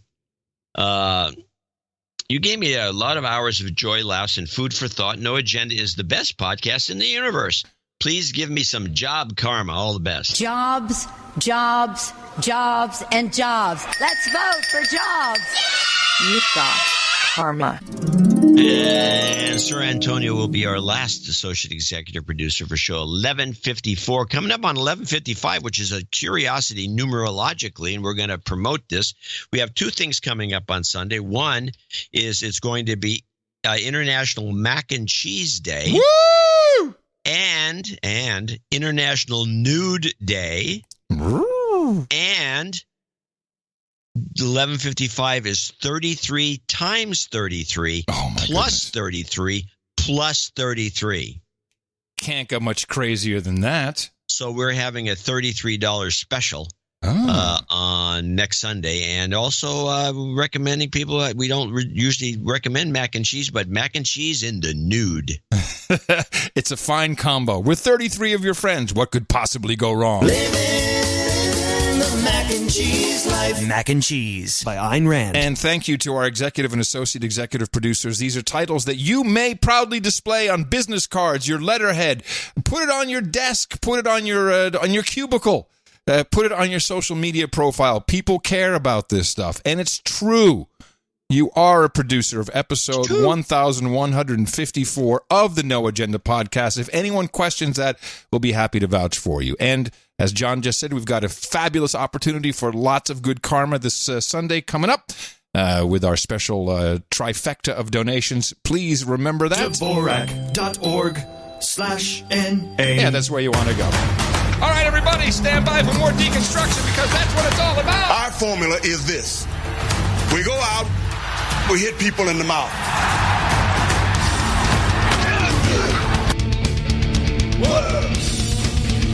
Order. Shut up, slave. Shut up, slave. Yeah. That was a good group. That was a great group and funny, too. Funny. I like it when it's funny. So we have a report I just want to do is an informational report. Okay. This is summer, middle of summer, in most places, not here, because in California coast it's always chilly. But kids in hot cars, be careful out there. Next tonight to the warning to parents as the first heat wave of the season grips parts of the country. Police say a 3-year-old boy was found dead after trapping himself in a minivan in Moorestown, Tennessee. At least 15 hot car deaths now reported in the U.S. this year. Here's ABC's Marcus Moore. This frantic scene unfolding outside an Oklahoma liquor store. Police trying to open a car's doors. A 14-month-old child left inside Wednesday. As two women walked toward the car. Is this your car? Yes, sir. Open it up right now. Turn around and put your hands behind your back. What the hell were you thinking? A second officer removing the child. Police say he was wearing only a wet diaper, clammy to touch, and had bright red skin. Is that your child? Then you come here. Turn around and put your hands behind your back. The child's mother arrested. In 2018, 52 children died in hot cars across the country. And already this year, more than a dozen have lost their lives. Wow. What idiots are these people? I don't know. I think it's California. It's California. Well, that was a California report. That's a national report. Oh, damn it. Yeah, you're pretty stupid if you do that. Even for a few minutes. Yeah, what's the big deal? You dumb. take the kid out, and that one kid was just crawling around anyway. Yeah, put it on a Take leash. him with you into the store, hold him. You can do No, that. It's not that hard. Put the kid on a leash. Well, the kid's he was a baby. Oh, he couldn't walk. Okay. So anyway, I got this report I got from PBS, and I put at the beginning of it WTF because it's a report on drug prices, and it there's something in here that makes zero sense. You will hear it. A federal court in Washington has blocked the Department of Health and Human Services from making drug companies show prices in their TV ads. The mandate was to take effect today in a bid to bring about lower prices. But the court said that Congress never granted the power to enforce such a rule. What? So here's what the report says. That there's a law in the books now that says you have to put these drug prices on there. But because there's no enforcement recommendations or any sort of enforcement, I guess, part of the law has no way of enforcing the law. It's a rule. It's not a law. It's a rule. I don't think it's a rule, but because there's no enforcement of the rule, you don't have to follow the rule. When did this ever happen? During the rule's a rule's a rule. I mean, you don't need the enforcement part to make it a rule. This is what the entire Obama administration had rules that were not enforced. Are you kidding me? That's every agency did not enforce the tons. How about immigration on the border? They did not enforce the rules. No, this is very normal. It's irregular as far as I'm concerned. I have seen drug prices on some ads, though. I haven't. And recently, maybe 3 days ago, and it was. Oh man, I forget what it was. Maybe it was Lexapro. Tina caught it, and it was like $10,000 a month. Oh, geez. Yeah. You know, people don't see it, but every drug television ad at the end has in the small print, if you can't afford it, if you don't have insurance, you can call them and they will give you the medication. No. Yes, it is. They will help you. They're going to help you. They're not going to give you anything. They do. And I have looked into this, and they wind up giving people the medication. They don't. Yeah, I'm not saying that they don't do it once in a while. No, they do it almost all the time. They don't do news stories about it, and it's not something you're supposed to know. But they will not let you die if you can't get their drug for some reason. Now, it doesn't mean you won't die by taking their drug, but that's a different story. But they say, "Oh, we might help." But they will. They will. This is a no agenda tip. Actually, just say you can't afford it. Call them up. If you really can't afford it, they will give it to you. Well, who can afford a $10,000 a month drug? Yeah, I can't. I don't think I need it either. I'm just trying to keep my marijuana habit alive. That's well, talking enough. About that, I think there's a marijuana story in here. A Cannabis Reform Series is a new thing they're doing on PBS. Let's play part of it. There's been a big shift in the attitudes toward marijuana use in many places around the country. Increasingly, new state laws are following voter attitudes. We are still in the latest wave of legalization of cannabis, one that's not finished yet. And we're going to spend some time this week looking at the many different ways it's affecting individuals, communities, businesses, and state governments. Our series is called The Green Rush, and William Brangham begins with this broader look. Illinois is now the 11th state, along with Washington, D.C., to legalize recreational marijuana in the U.S. With overwhelming and bipartisan support, the state legislature passed a bill that allows for a regulated recreational market starting next year. Illinois is just the latest state to join the legalization wave that's been sweeping across the country. Colorado and Washington were first back in 2012. Now, nearly 30% of the country live in states where recreational pot is legal. Perhaps it's not a coincidence that public support for legalization has also soared to record levels. A 2018 Gallup poll found 66% of Americans support it. That's up more than 20% from a decade ago and more than 50% since 1969. There's really two dominant forces affecting public opinion around cannabis legalization. John Hudak is a senior fellow at the Brookings Institution and author of Marijuana, A Short History. States and realizing the sky isn't falling. The doomsday predictions of opponents are not really coming true. The other force is generational replacement. The people who oppose cannabis reform are the oldest people in our society. Okay, I found that to be somewhat insulting. What? Because of the ageism? Yes, not only ageism, but I'm a huge proponent of it. Not a pothead by any means. So you can't have to write that part of it off. And I've always been for legalization. I've always thought it was silly that it wasn't legalized. But I guess some other people in my age ilk, were against it all along. And these are probably the same people that don't know how to use a computer. But I digress. We can listen to part 2 if you want. The marijuana grown and sold today is also far more potent and now far more available than it used to be. And that's raised some public health concerns. Researchers warn of a rise in what's called marijuana use disorder, where chronic use of the drug often negatively impacts the user's life. Some states have also seen an increase in cases of driving under the influence of marijuana. Marijuana-related hospital visits are also up, though most cases involve someone smoking or eating too much, which resolves pretty quickly. In some states that legalized, the number of underage users went up, but in others, it didn't. What we know is that the legalization of cannabis can have these public health and public safety impacts, but it does not.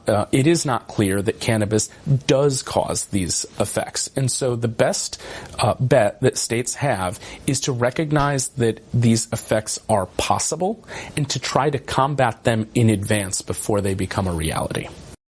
And having some standing in the area.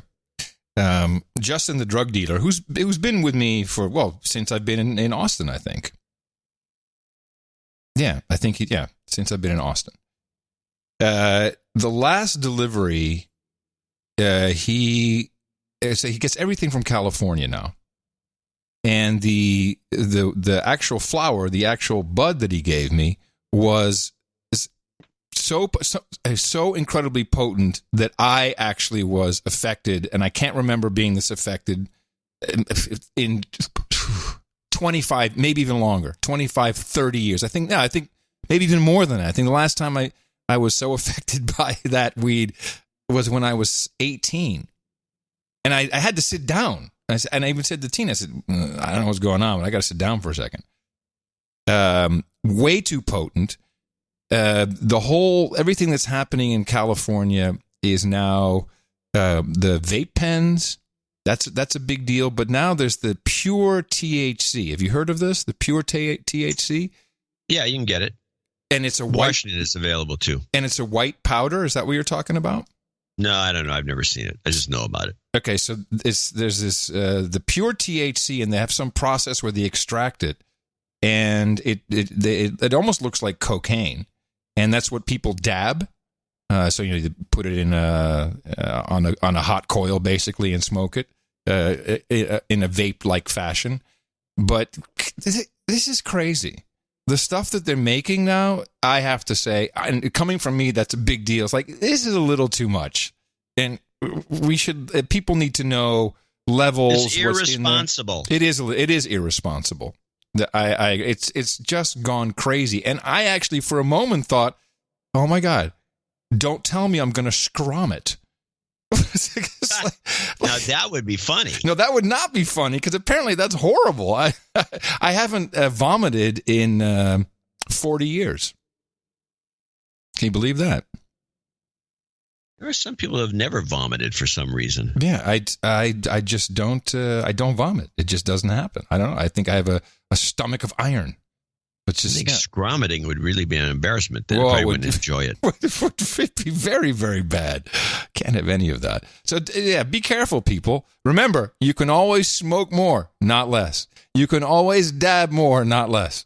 You can always spray more. By the way, the spray stuff that we got from Jambo Joe, I like that stuff.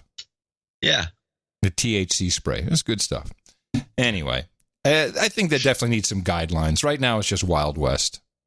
It's Wild West, but I think guidelines would be good. When a lifelong smoker says, it's getting pretty heavy, it's getting pretty heavy. Now let's talk about the 2020 election, which is still all that is really talked about here in general in the U.S.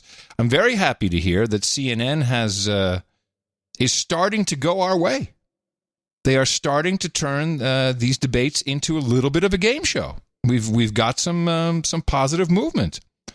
Now there will be colored lights to help the candidates manage their remaining response times. The lights will turn yellow and then to flashing red, and then when their time is out, solid red. Yeah, when their time is out, they should cut the mic. They should have the Sandman come out with a hook. A candidate attacked by name by another candidate will be given 30 seconds to respond. That's an interesting. That could be used in interesting ways. That was the rule before. Well, here's one that changed, and we know why. There will be no show of hands or one word down the line questions. I guess the Democratic Party thought that they looked pretty foolish when everybody put their hand up and said, sure, free health care for anyone who was here illegally.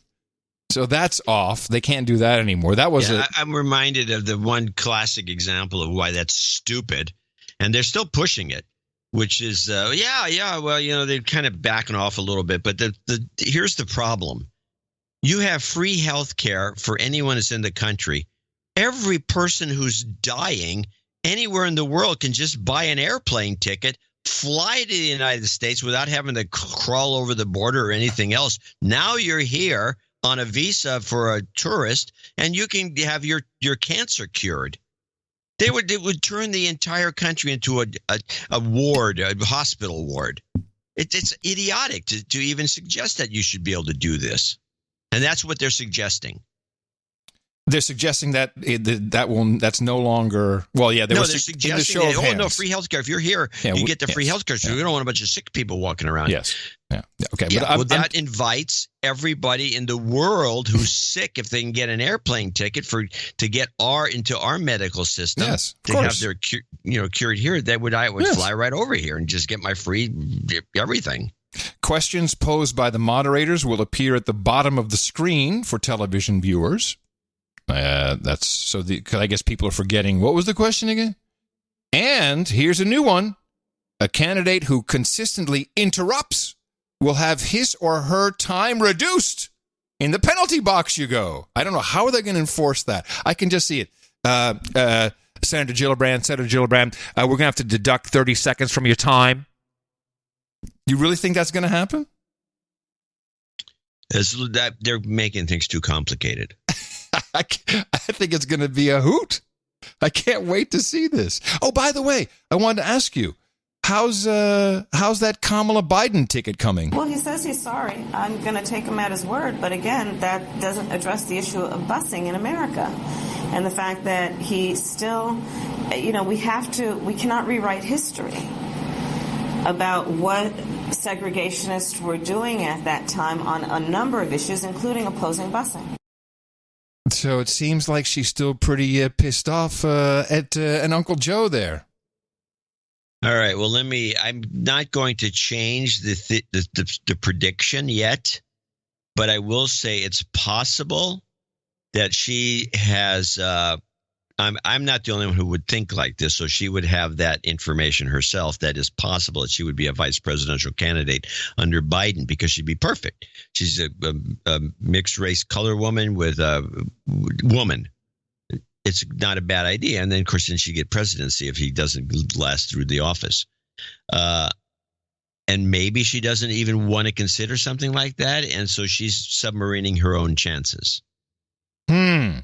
Well, she's really trying with this. Because why is she doing this? What is the point? She's not making. Is she getting any more people all on her side because she's slamming poor Uncle Joe? Maybe. I don't think so. I don't know. I can't look in her books. I don't know. I do know that what she's pushing is this no redlining mortgage plan that will help. Oh, geez, that's a new idea. I've never heard of such a thing. Well, the problem with this is that she's calling it a plan to help Black America.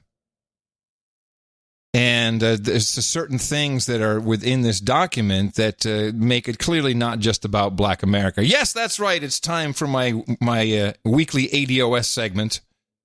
Antonio Moore, who definitely leads a group of Black Americans who do not like Kamala Harris, had this to say. My family is destroyed as a result of slavery.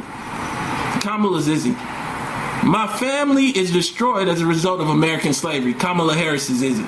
Kamala Harris has presented no black agenda. Kamala Harris has presented no black agenda. The housing plan that she submitted, Yvette Carnell will hash it out later on this evening. Tune in.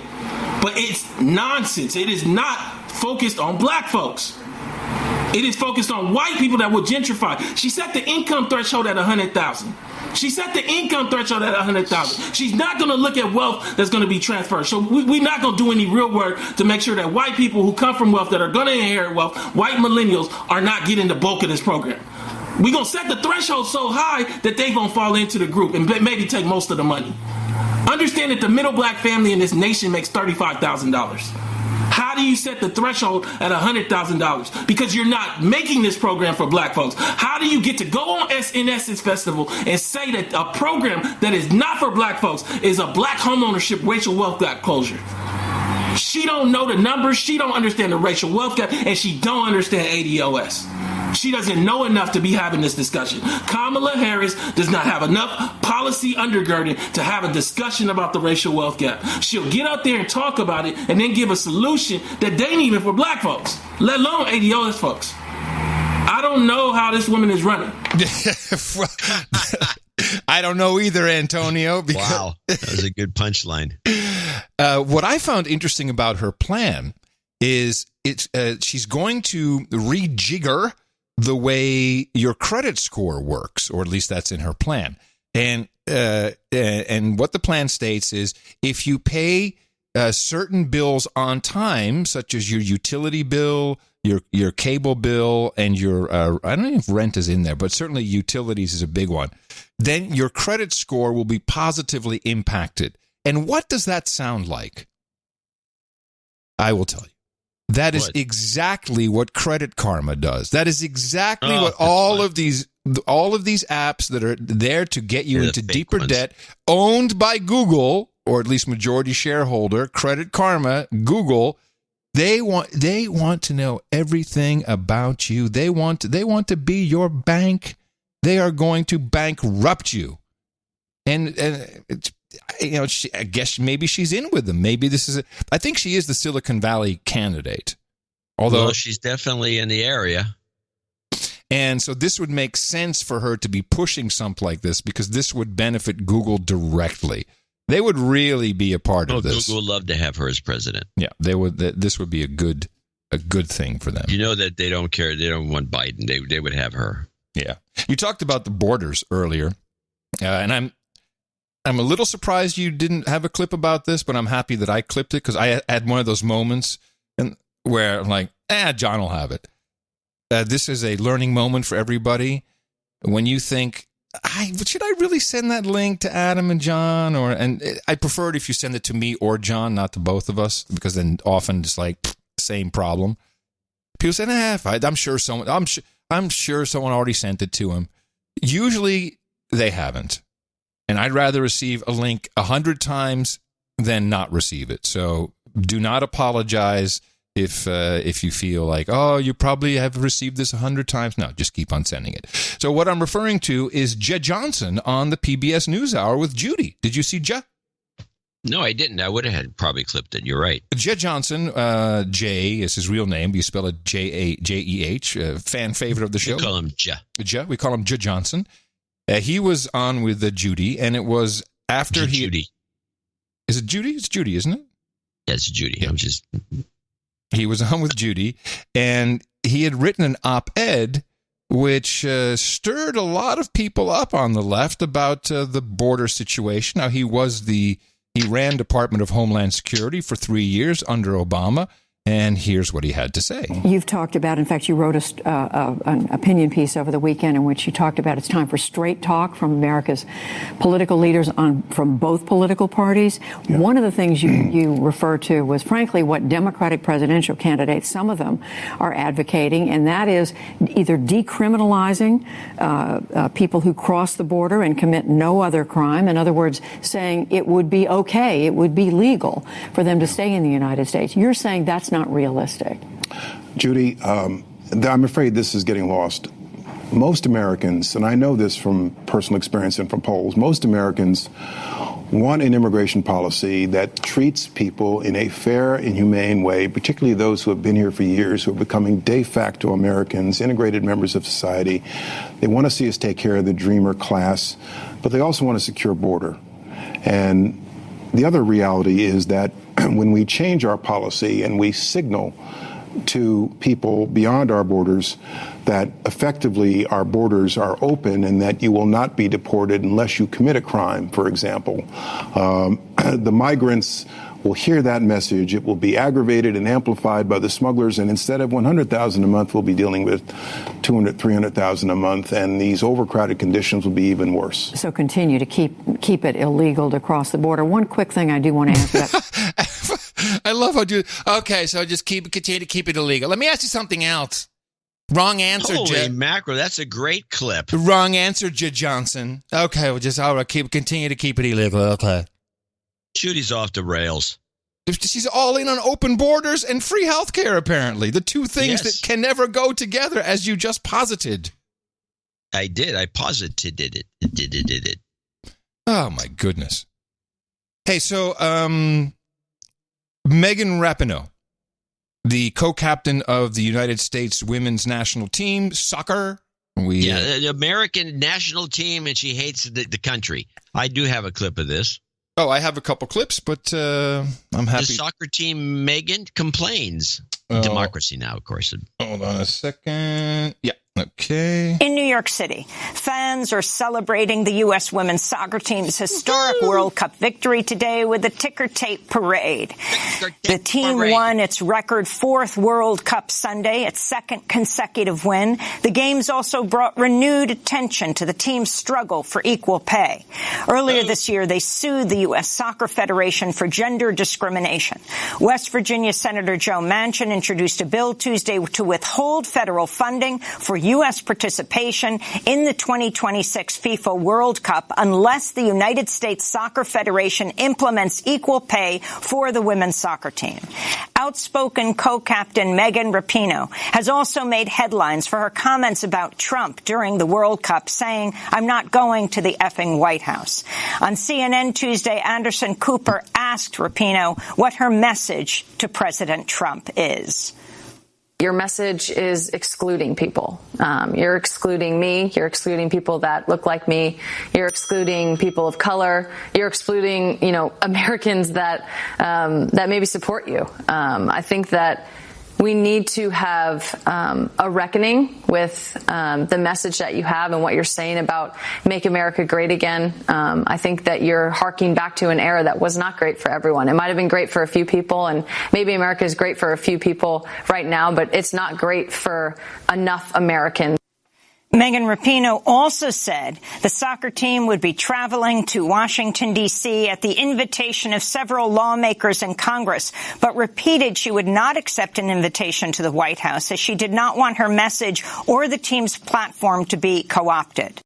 Well, interesting backgrounder to kind of. When did she own the team, by the way? Well, let me talk about this, because I did a little deeper dive than just this report. I won't play her message to President Trump because that was in your report, although I do find it interesting. She says, people that look like me. Now, I'm sorry, Megan, that's for black people. What, they have pink hair? Is that what your problem is? She was just spouting off like a social justice warrior when she said that. And she actually, you know what? I am going to play this. She actually had to think about it. She didn't have an answer that readily available. You listen. There's a good chance the president is watching this interview or will watch this interview. What is your message to the president? Oh, message to the president. See, she wasn't even ready, so she's just going to spout off whatever she knows. I think that I would say that your message is excluding people. You're excluding me. You're excluding people that look like me. What is she talking about? She's gay. I know that, but her message, she goes on, he's excluding everybody according to her. Well, let's listen to the rest of it. She said, what does it mean? Who fucking cares? Just listen to the goddamn clip for 2 seconds. Is excluding people. You don't have to cuss at me. You're excluding me. You're excluding people. I mean, you're asking questions like you know the answer. There's nothing. There's nothing there. No it's idea bullshit. No, you know that she's just. That's what I'm saying. It's just hate. It has nothing to do with anything she means. When she says, you're excluding people who look like me, she now thinks she's black because that's what black people say to Trump. That's my point. I think that I would say that your message is excluding people. You're excluding me. You're excluding people that look like me.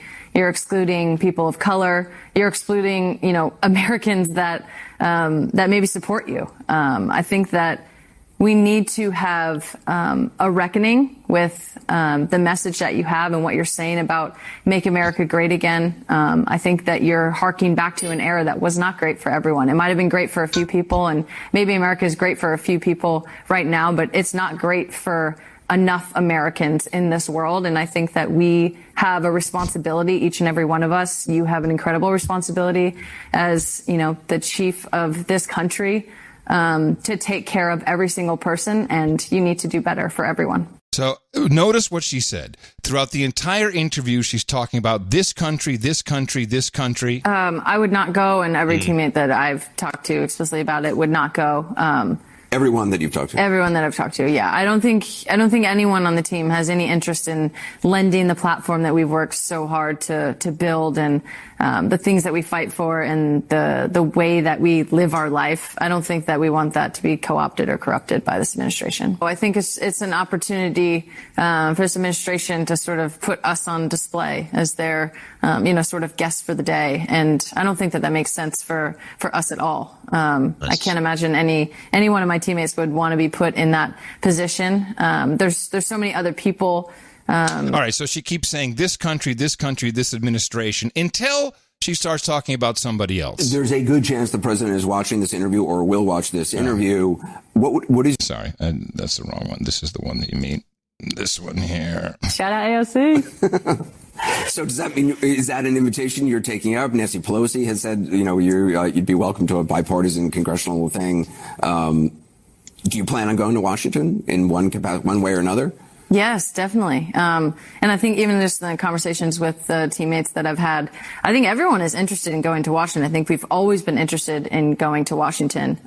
This is such a special moment for us, and to be able to sort of leverage this movement and talk about the things that we want to talk about, and to celebrate like this with the leaders of our country is an incredible moment. And there it is. And that's the problem with these people. If you lose, if your side loses, it's still our country, it's still our people, it's still our president, it's still our leaders. This shit needs to stop.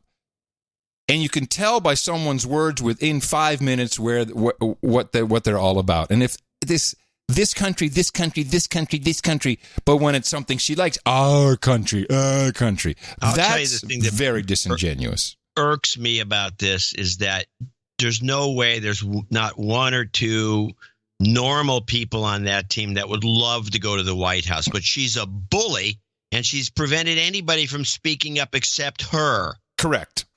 Now, I will say, I watched the full interview with her on Anderson Pooper. I watched the full interview with her on Rachel Maddow. I don't dislike her. I think she's good for the sport because you need someone who is a loudmouth, has a great profile. Her stance with her arms wide, one a little bit higher, is iconic, is thought about, is branding. Maybe the Nike people helped her out with that. And by the way, they got a lot of money in this federation. So this is all infighting at the federation level. It's about sponsorships. It's about the money. She's pissed off that they had 3 World Cups all at the same time. She's doing a very good job because you need a loudmouth like a Beckham. You need he used to be a loudmouth. You need loudmouths who are great players to propel the sport forward. So I'm not so much against that.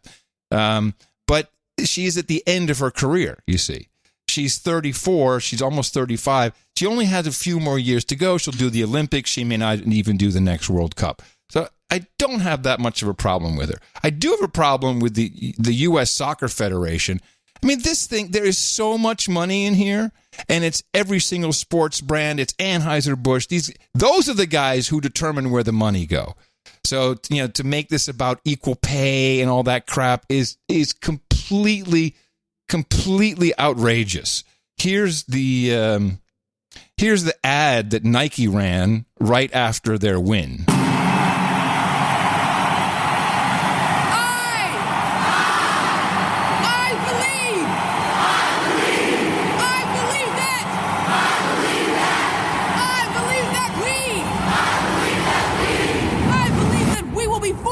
Champions and keep winning until we not only become become the best female soccer team, but the best soccer team in the world. And that a whole generation of girls and boys will go out and play and say things like, I want to be like Megan Rapinoe when I grow up. And that they'll be inspired to talk and win and stand up for themselves. And I believe that we will make our voices heard, and TV shows will be talking about us every single day and not just once every 4 years. And that women will conquer more than just the soccer field, like breaking every single glass ceiling and having their faces carved on Mount Rushmore. And that we'll keep fighting not just to make history, but to change it forever. So what she is a spokesperson for social justice and brand identity marketing. That's what this is all about. Everything that comes out of her mouth is all about the brand. And as we know from social media, anything Trump is bad for the brand, can't be a part of it. Look at the logo. She's wearing the Nike logo. And that is what is going on with her. To add to that, there was a big conference recently of advertisers called Ad Colors. And this was about advertising towards people of color. And they brought out Mark Pritchard, the chief brand officer, if you can believe that title, of Procter & Gamble. Procter & Gamble is a lot of what we call FMCGs, fast-moving consumer goods. What do they have? Tide. What are the big Procter & Gamble brands? John? Colgate. No, that's Colgate Palmolive. I don't know. Don't keep track of.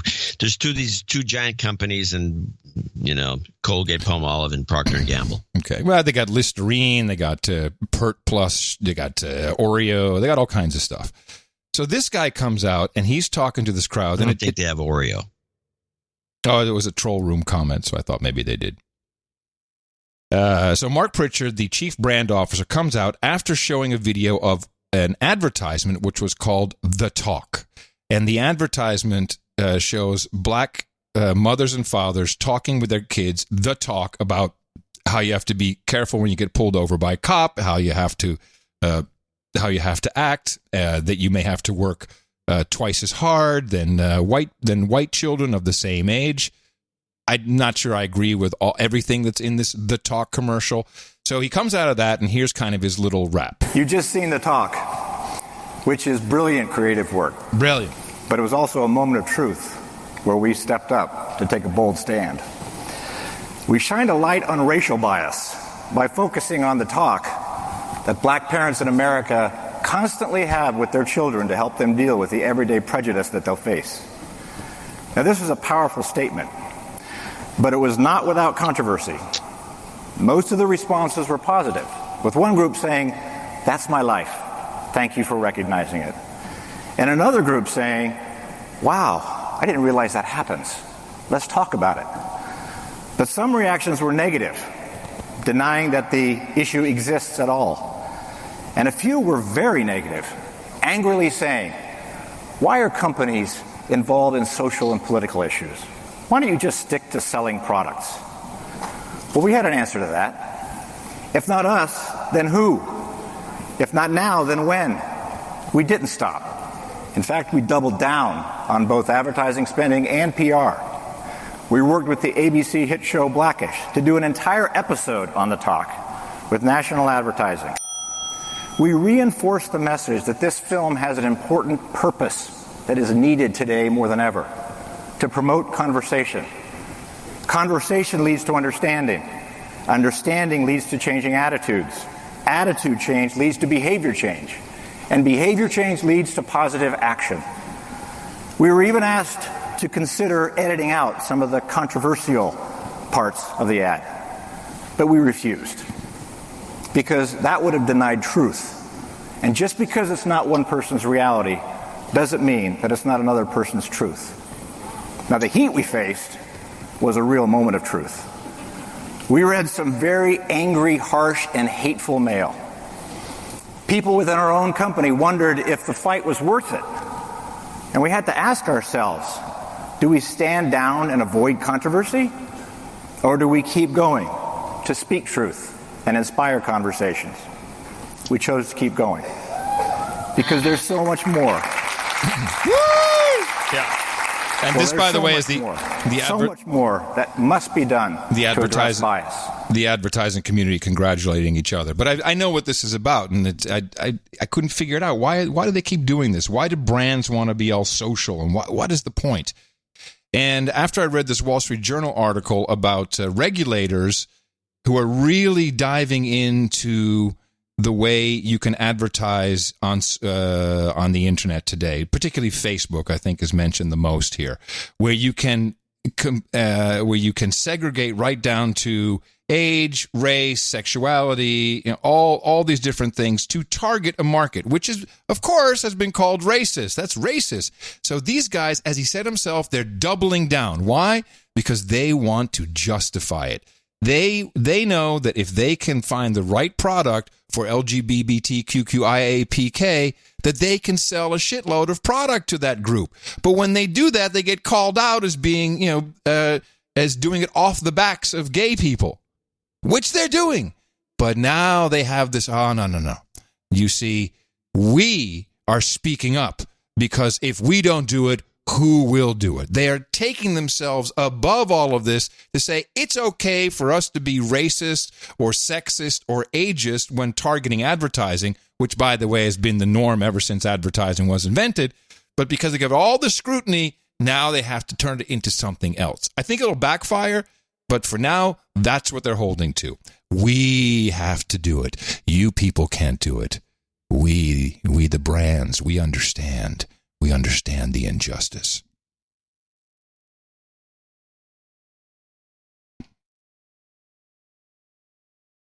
Okay.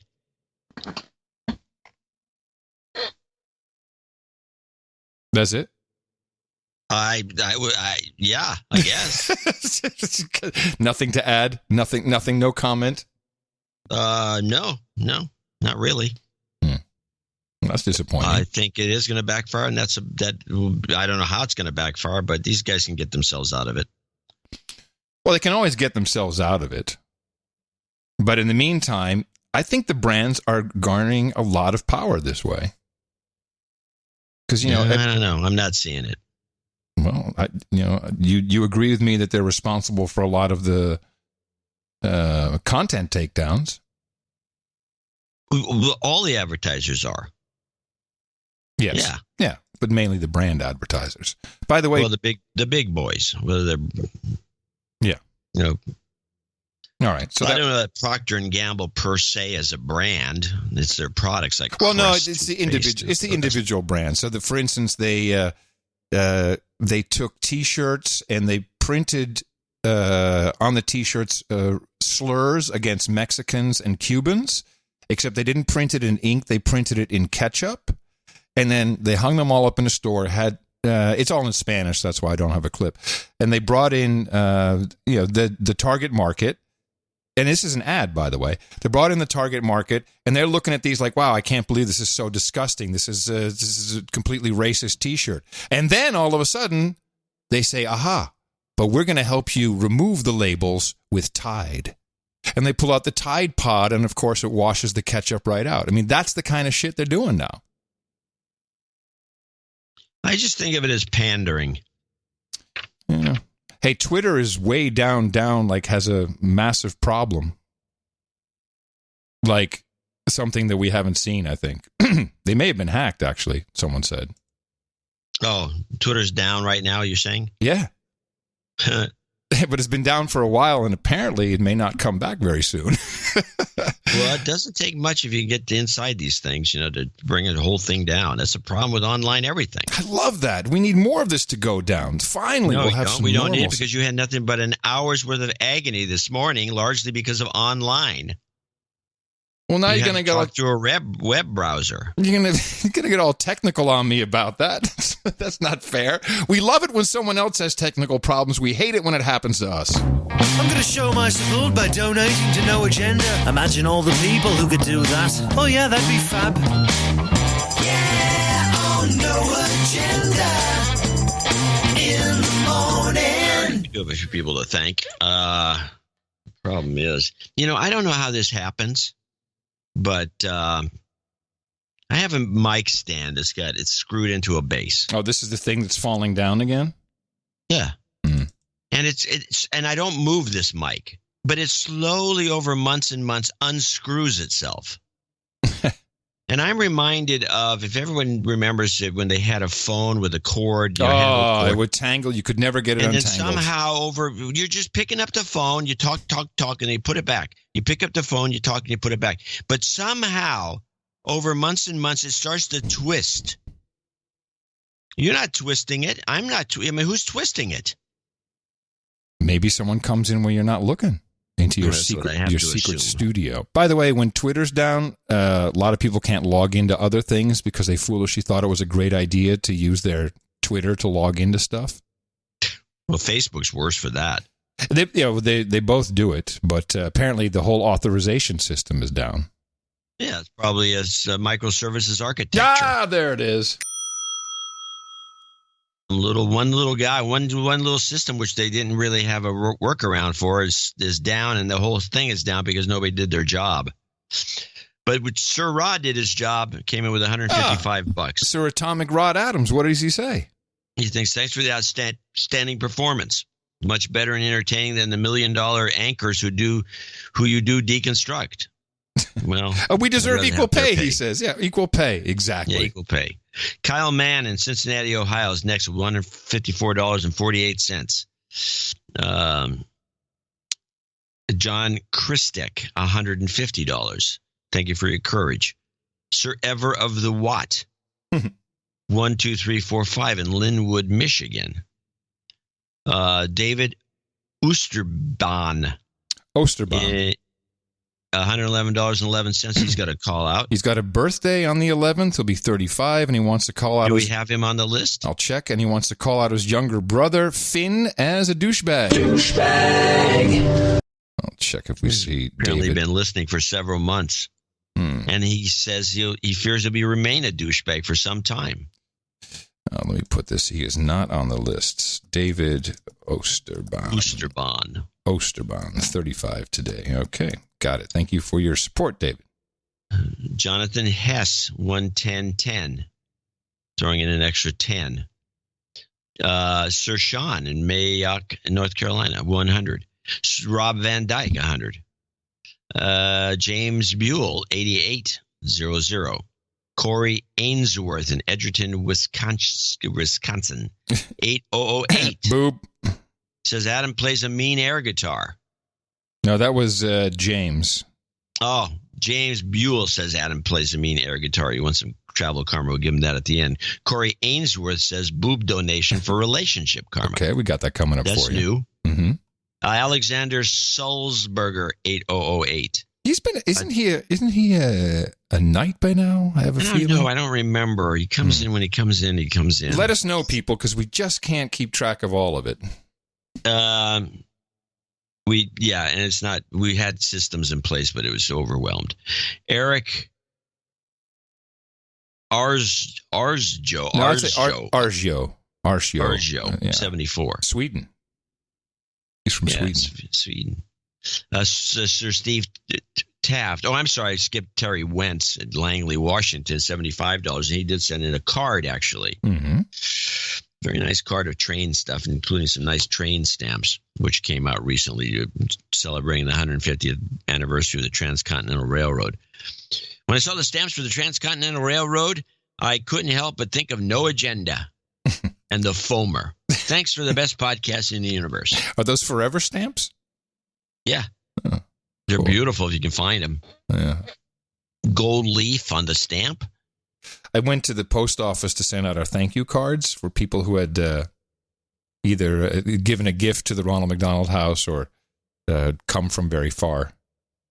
And so the lady at the post office, you want to choose what stamp you want on it? I said, yeah. But the ones that go to Europe, you get one. And you can choose the succulent. That's it.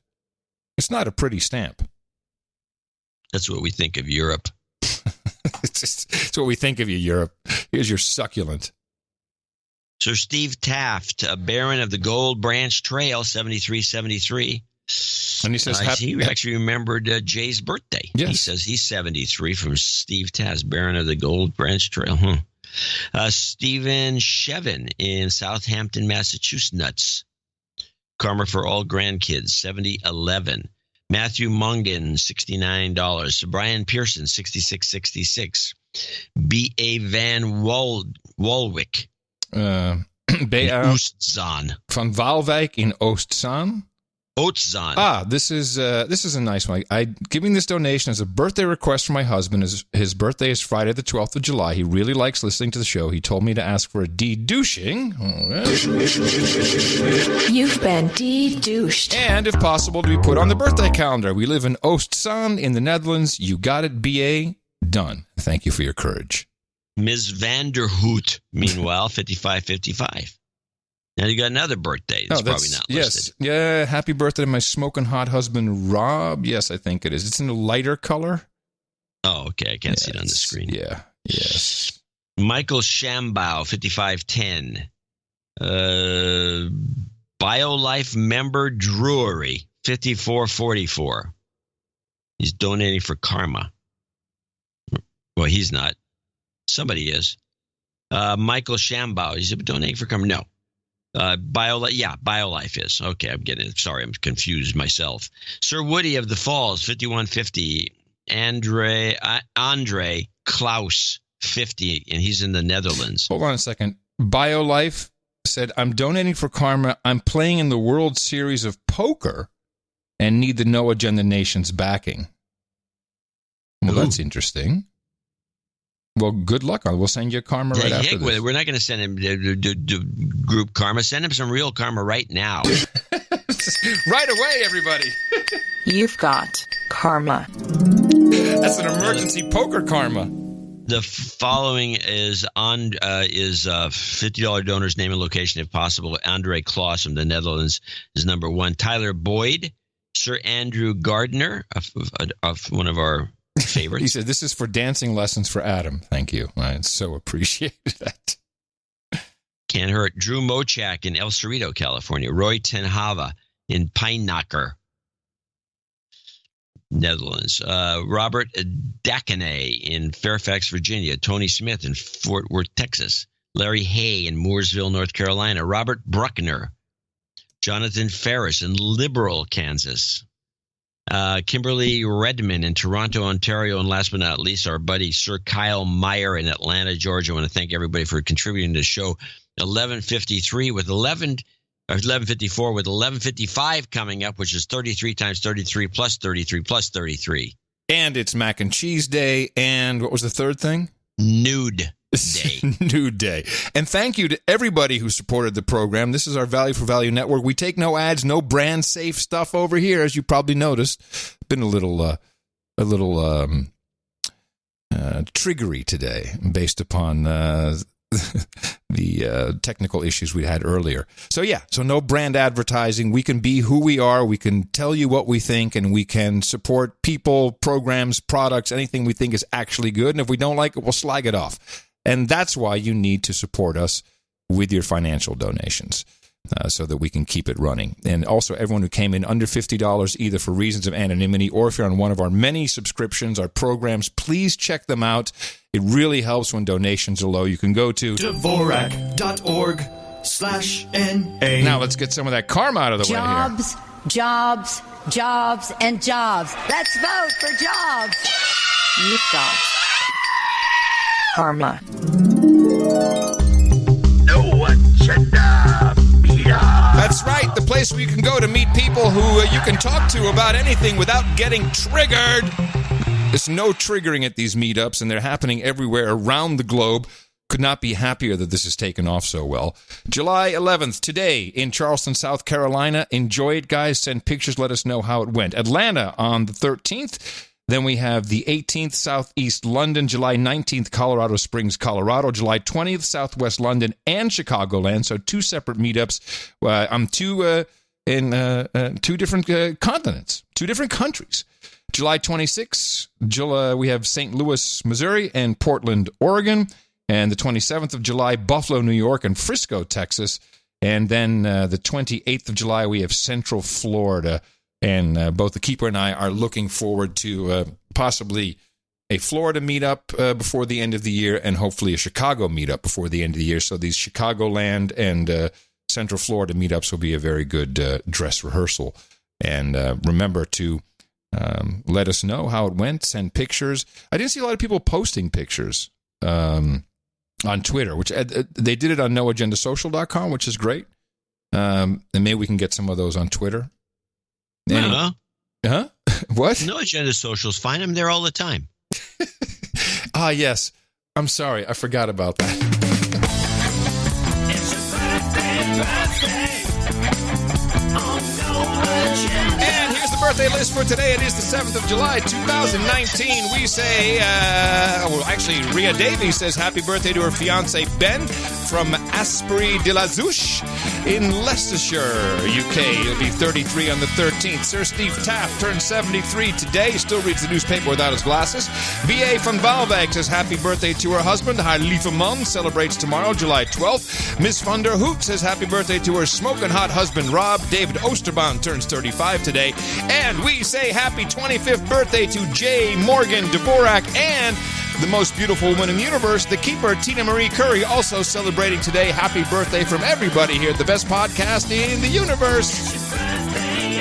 And we do not have any title changes, but we do have Jacobina, who is, let me see. I've got a Jacobina sword here. You got one Here for you me? go. Perfect. Jacobina, come on up. Step right up. This is where you need to be. Thank you very much for your support of the best podcast in the universe. Not only were you the only, not the only, but a executive producer on the show today, you also entered the round table of the No Agenda Knights and Dames, and I am very proud to pronounce the KB with the following title, Dame of the Doomsday Deniers. For you, we've got Boshabola, Cookies and Vodka. We got Cooper's Pale Ale and Kangabangers. We got Dame Elisa's Limoncello and Salmon. We've got Redheads and Ryes, Rubenesque Women and Rosé, Hookers and Blow, Rent Boys and Chardonnay, Bong Hits and Bourbon, Sparkling Cider and Escorts, Ginger Ale and Gerbils, Breast Milk and Pablum. Or maybe just some mutton and mead. Everyone seems to love it here at the round table. Dame... I call it the right name. Dame Jacobina. We say Dame the Doomsday Denier. Thank you very much. Lady Jacobina, we'll call her now. Welcome to the round table. And once you get your ring, which you can go give Eric the Shill all your details at noagendanation.com/rings. Once you get it, along with the sealing wax, because it is a signet ring, and with your certificate, just tweet out a picture or put it on noagendasocial.com. It's also fun. And thank you all for supporting the No Agenda Show. Dvorak.org/NA. So we have two controversies, the UK ambassador and Trump and Twitter. I got this Trump and Twitter rundown, which I have some thoughts on. Okay, let's have a listen. Trump is violating the Constitution when he blocks his critics on Twitter.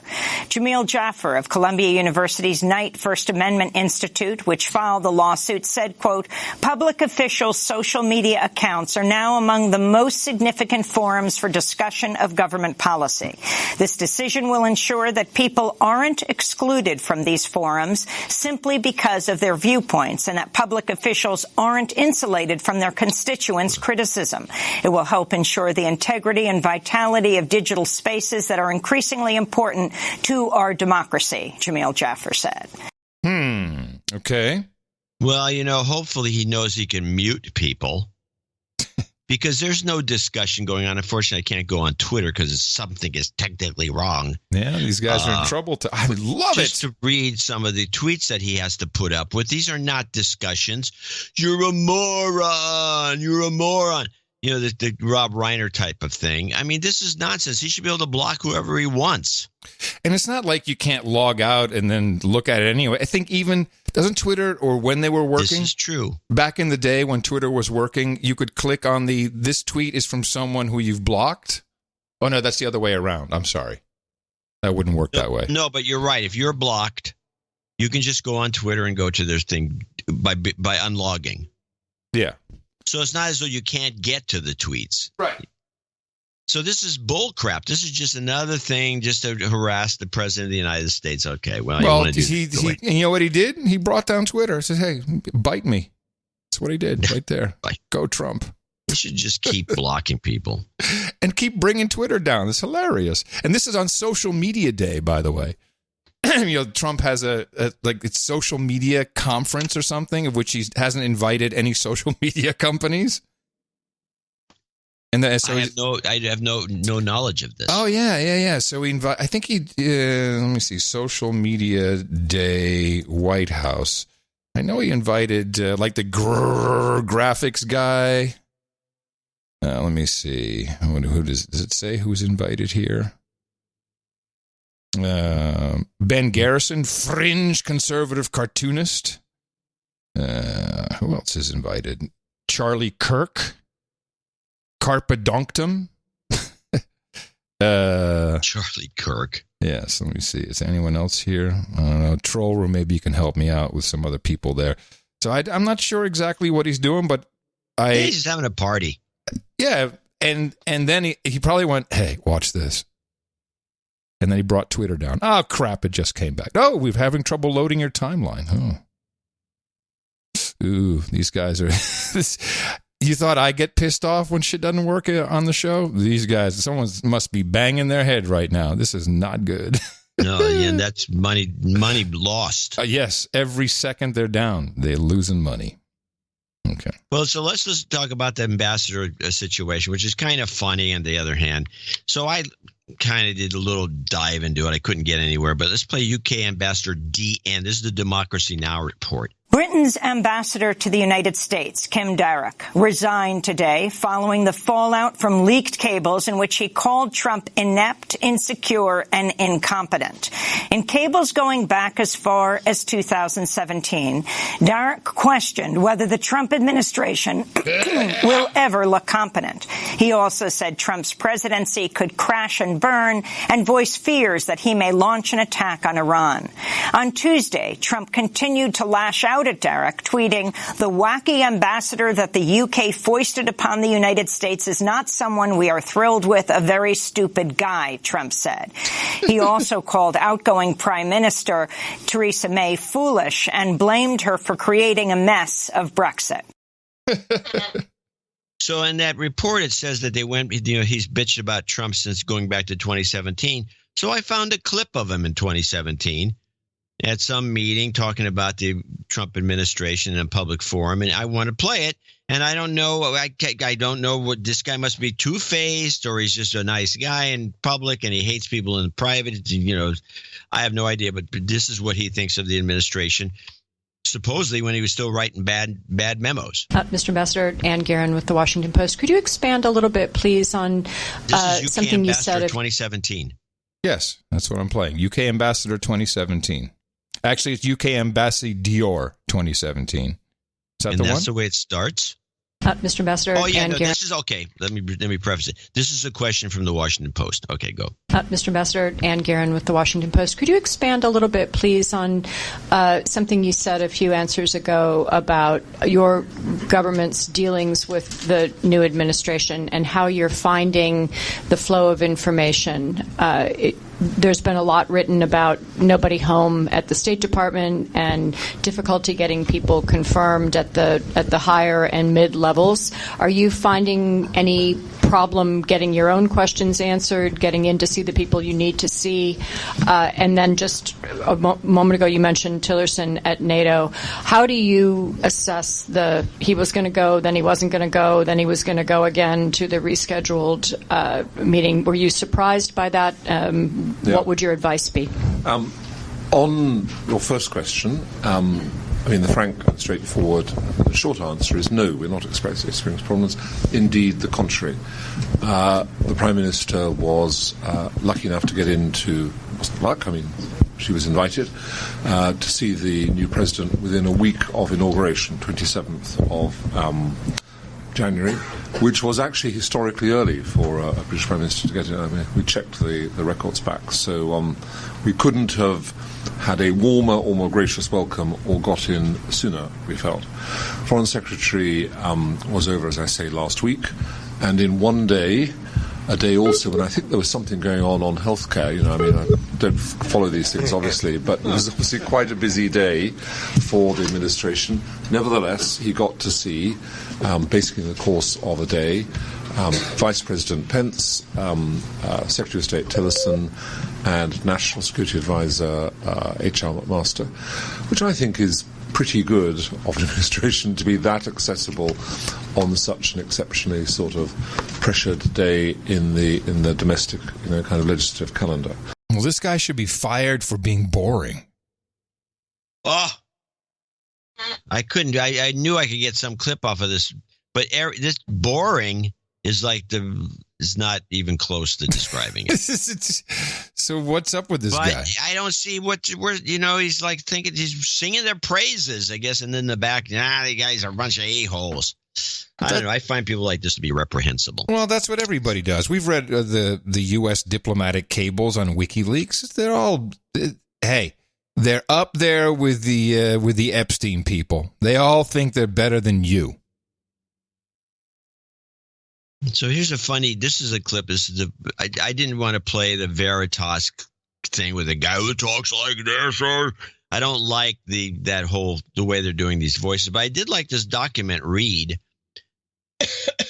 about Google. Google's really, this whole area. It's not anything that you can blame on tech or anything. It's really the Bay Area. I'm missing some information. You're talking about Are you talking about the whistleblower, the Google whistleblower from Veritas? Yeah, but they read this document. Just fun Google document. This is new. Seconds. Okay, it's new. All right. Please join Google to remove ads from Breitbart.com. It is dated March 23rd, 2017. Quote, I'm sure most of you are aware of the extreme sexism that articles and comments on Breitbart disseminates.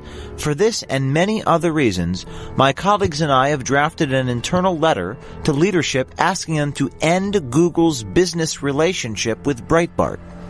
1,186 Googlers have co-signed the letter. Okay. So I was listening to this, and then I heard that whistleblower guy, which I'm not taping him. Mm-hmm. I'm thinking, what is wrong with these people? I mean, do they know anything about the internet? Are they too young to remember the good old days? Or, there's a sexist comment on Breitbart. There's sexist comments everywhere if you leave the comment channel open. Yeah, but that's not what this is about. I mean, come on. You know what this is about.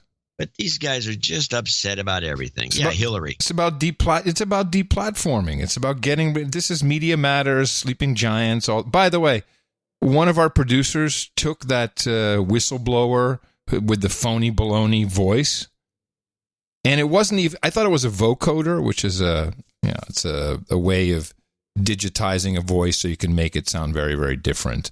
They just spun it down 5%. He spun it up for us. It's just some millennial guy. Facts that you can interpret any way you... Let me see. That's it. So the things that changed was that the TJFs, they started... For some reason, this is just one channel only. I know you're hearing it, but I don't think the stream hears it. But it's just a regular millennial kid. At YouTube, they had the same talks by the CEO, Susan, and this is so poorly done that I think I'm doubting this even more now. This whistleblower. And if you want to be kept confidential, all they did is just spin your voice down 5%. You can hear exactly who he is when you spin it up 5%. What kind of whistleblower is that, or what kind of protection is Veritas giving him? Well, that's pretty lame. It's extremely lame. Huh. Yeah, but this is just more of the same. Just it's a fight. It's an ongoing fight to remove people. Bitcoin has been doing has had interesting moves whenever, and this is the way I've been tracking it. Whenever there's talk of the Federal Reserve, maybe we won't cut rates, maybe it'll be less than you expected. Boom, the thing goes up. It was up to over 13,000 yesterday. This morning, the Fed notes were, I guess, what they call dovish, which means we probably might cut that right anyway. Boom, Bitcoin goes down. So it seems that at least at these levels, it may be a hedge for some investors. Like, okay, if the interest rates are going to go up, we're going to put it into Bitcoin because at least that has a set interest rate schedule. This is disturbing the elites in the banking community. On deck to become the new head of the European Central Bank is Fifi Lagarde, also known as Madame Christine Lagarde, foremost currently still of the International Monetary Fund. And she was asked about it, about Well, she was asked about cryptocurrencies, and notice she won't mention Bitcoin by name. One of the main topics up there was cryptocurrencies, and all sorts of companies now getting into this effort, not least among them Facebook. What kind of threat does this pose to the traditional banking system? Well, I think it's, you have incumbents, the banks, commercial banks, and you have the disruptors. And clearly the disruptors are having an impact on the incumbents. We just heard a very large systemic bank here saying that they're launching their digital coin, currently piloted in a way within the institutional clients, but to be scaled beyond that. We heard from the European Central Bank that they have launched in November something that is called TIPS, that enables all the banks in the Eurozone to actually transfer instantly at virtually no cost money between them. So I think that the role of the disruptors and anything that is using distributed ledger technology, whether you call it crypto assets, currencies or whatever, and it's far from the bitcoins that we used to talk about a year ago, that is clearly shaking the system.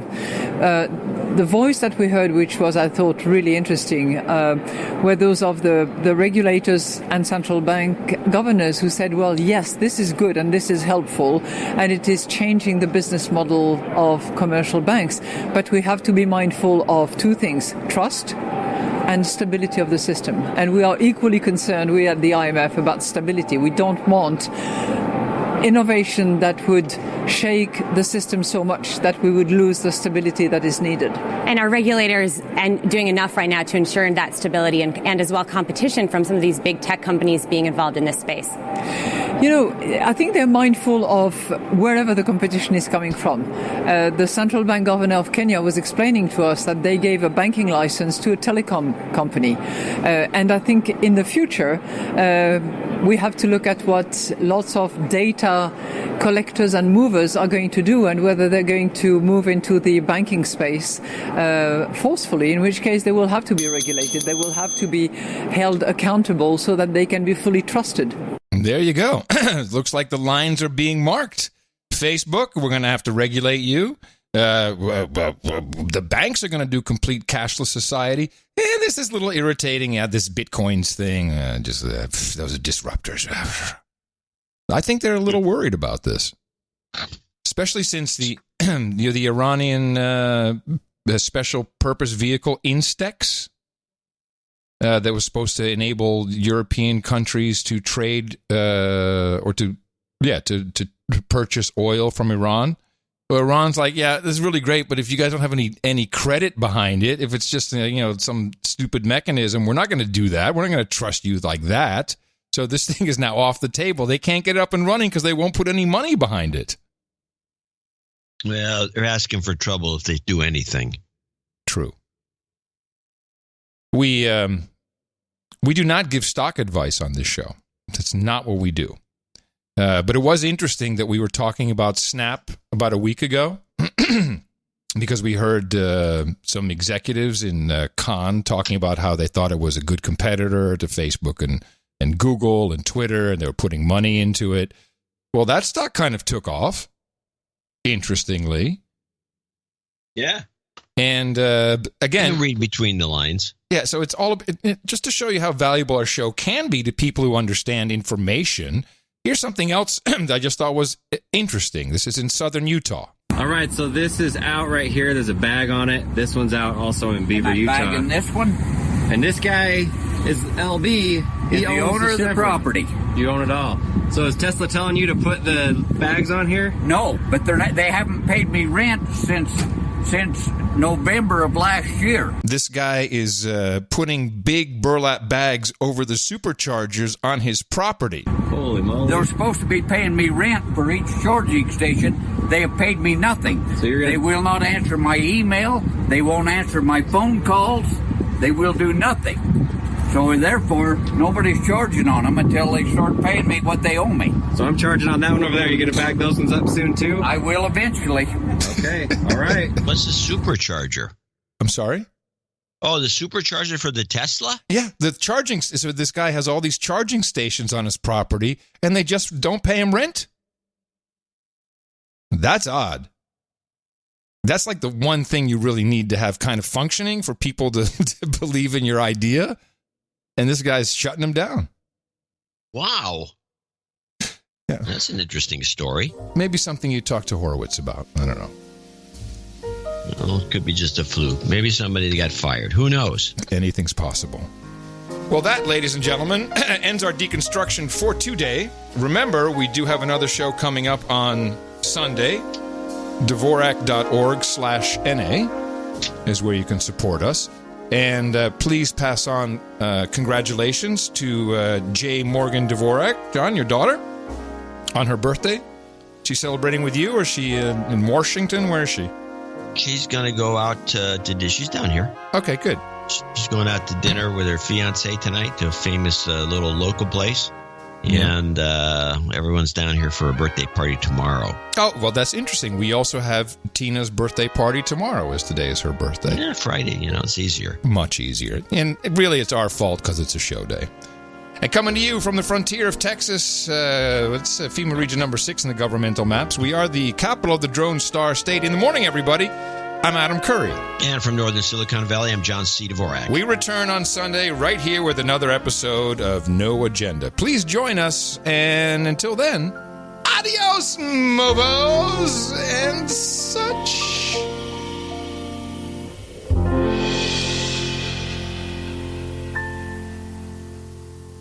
But, he's a dud. He's got nowhere. Now he's just kind of like stoned.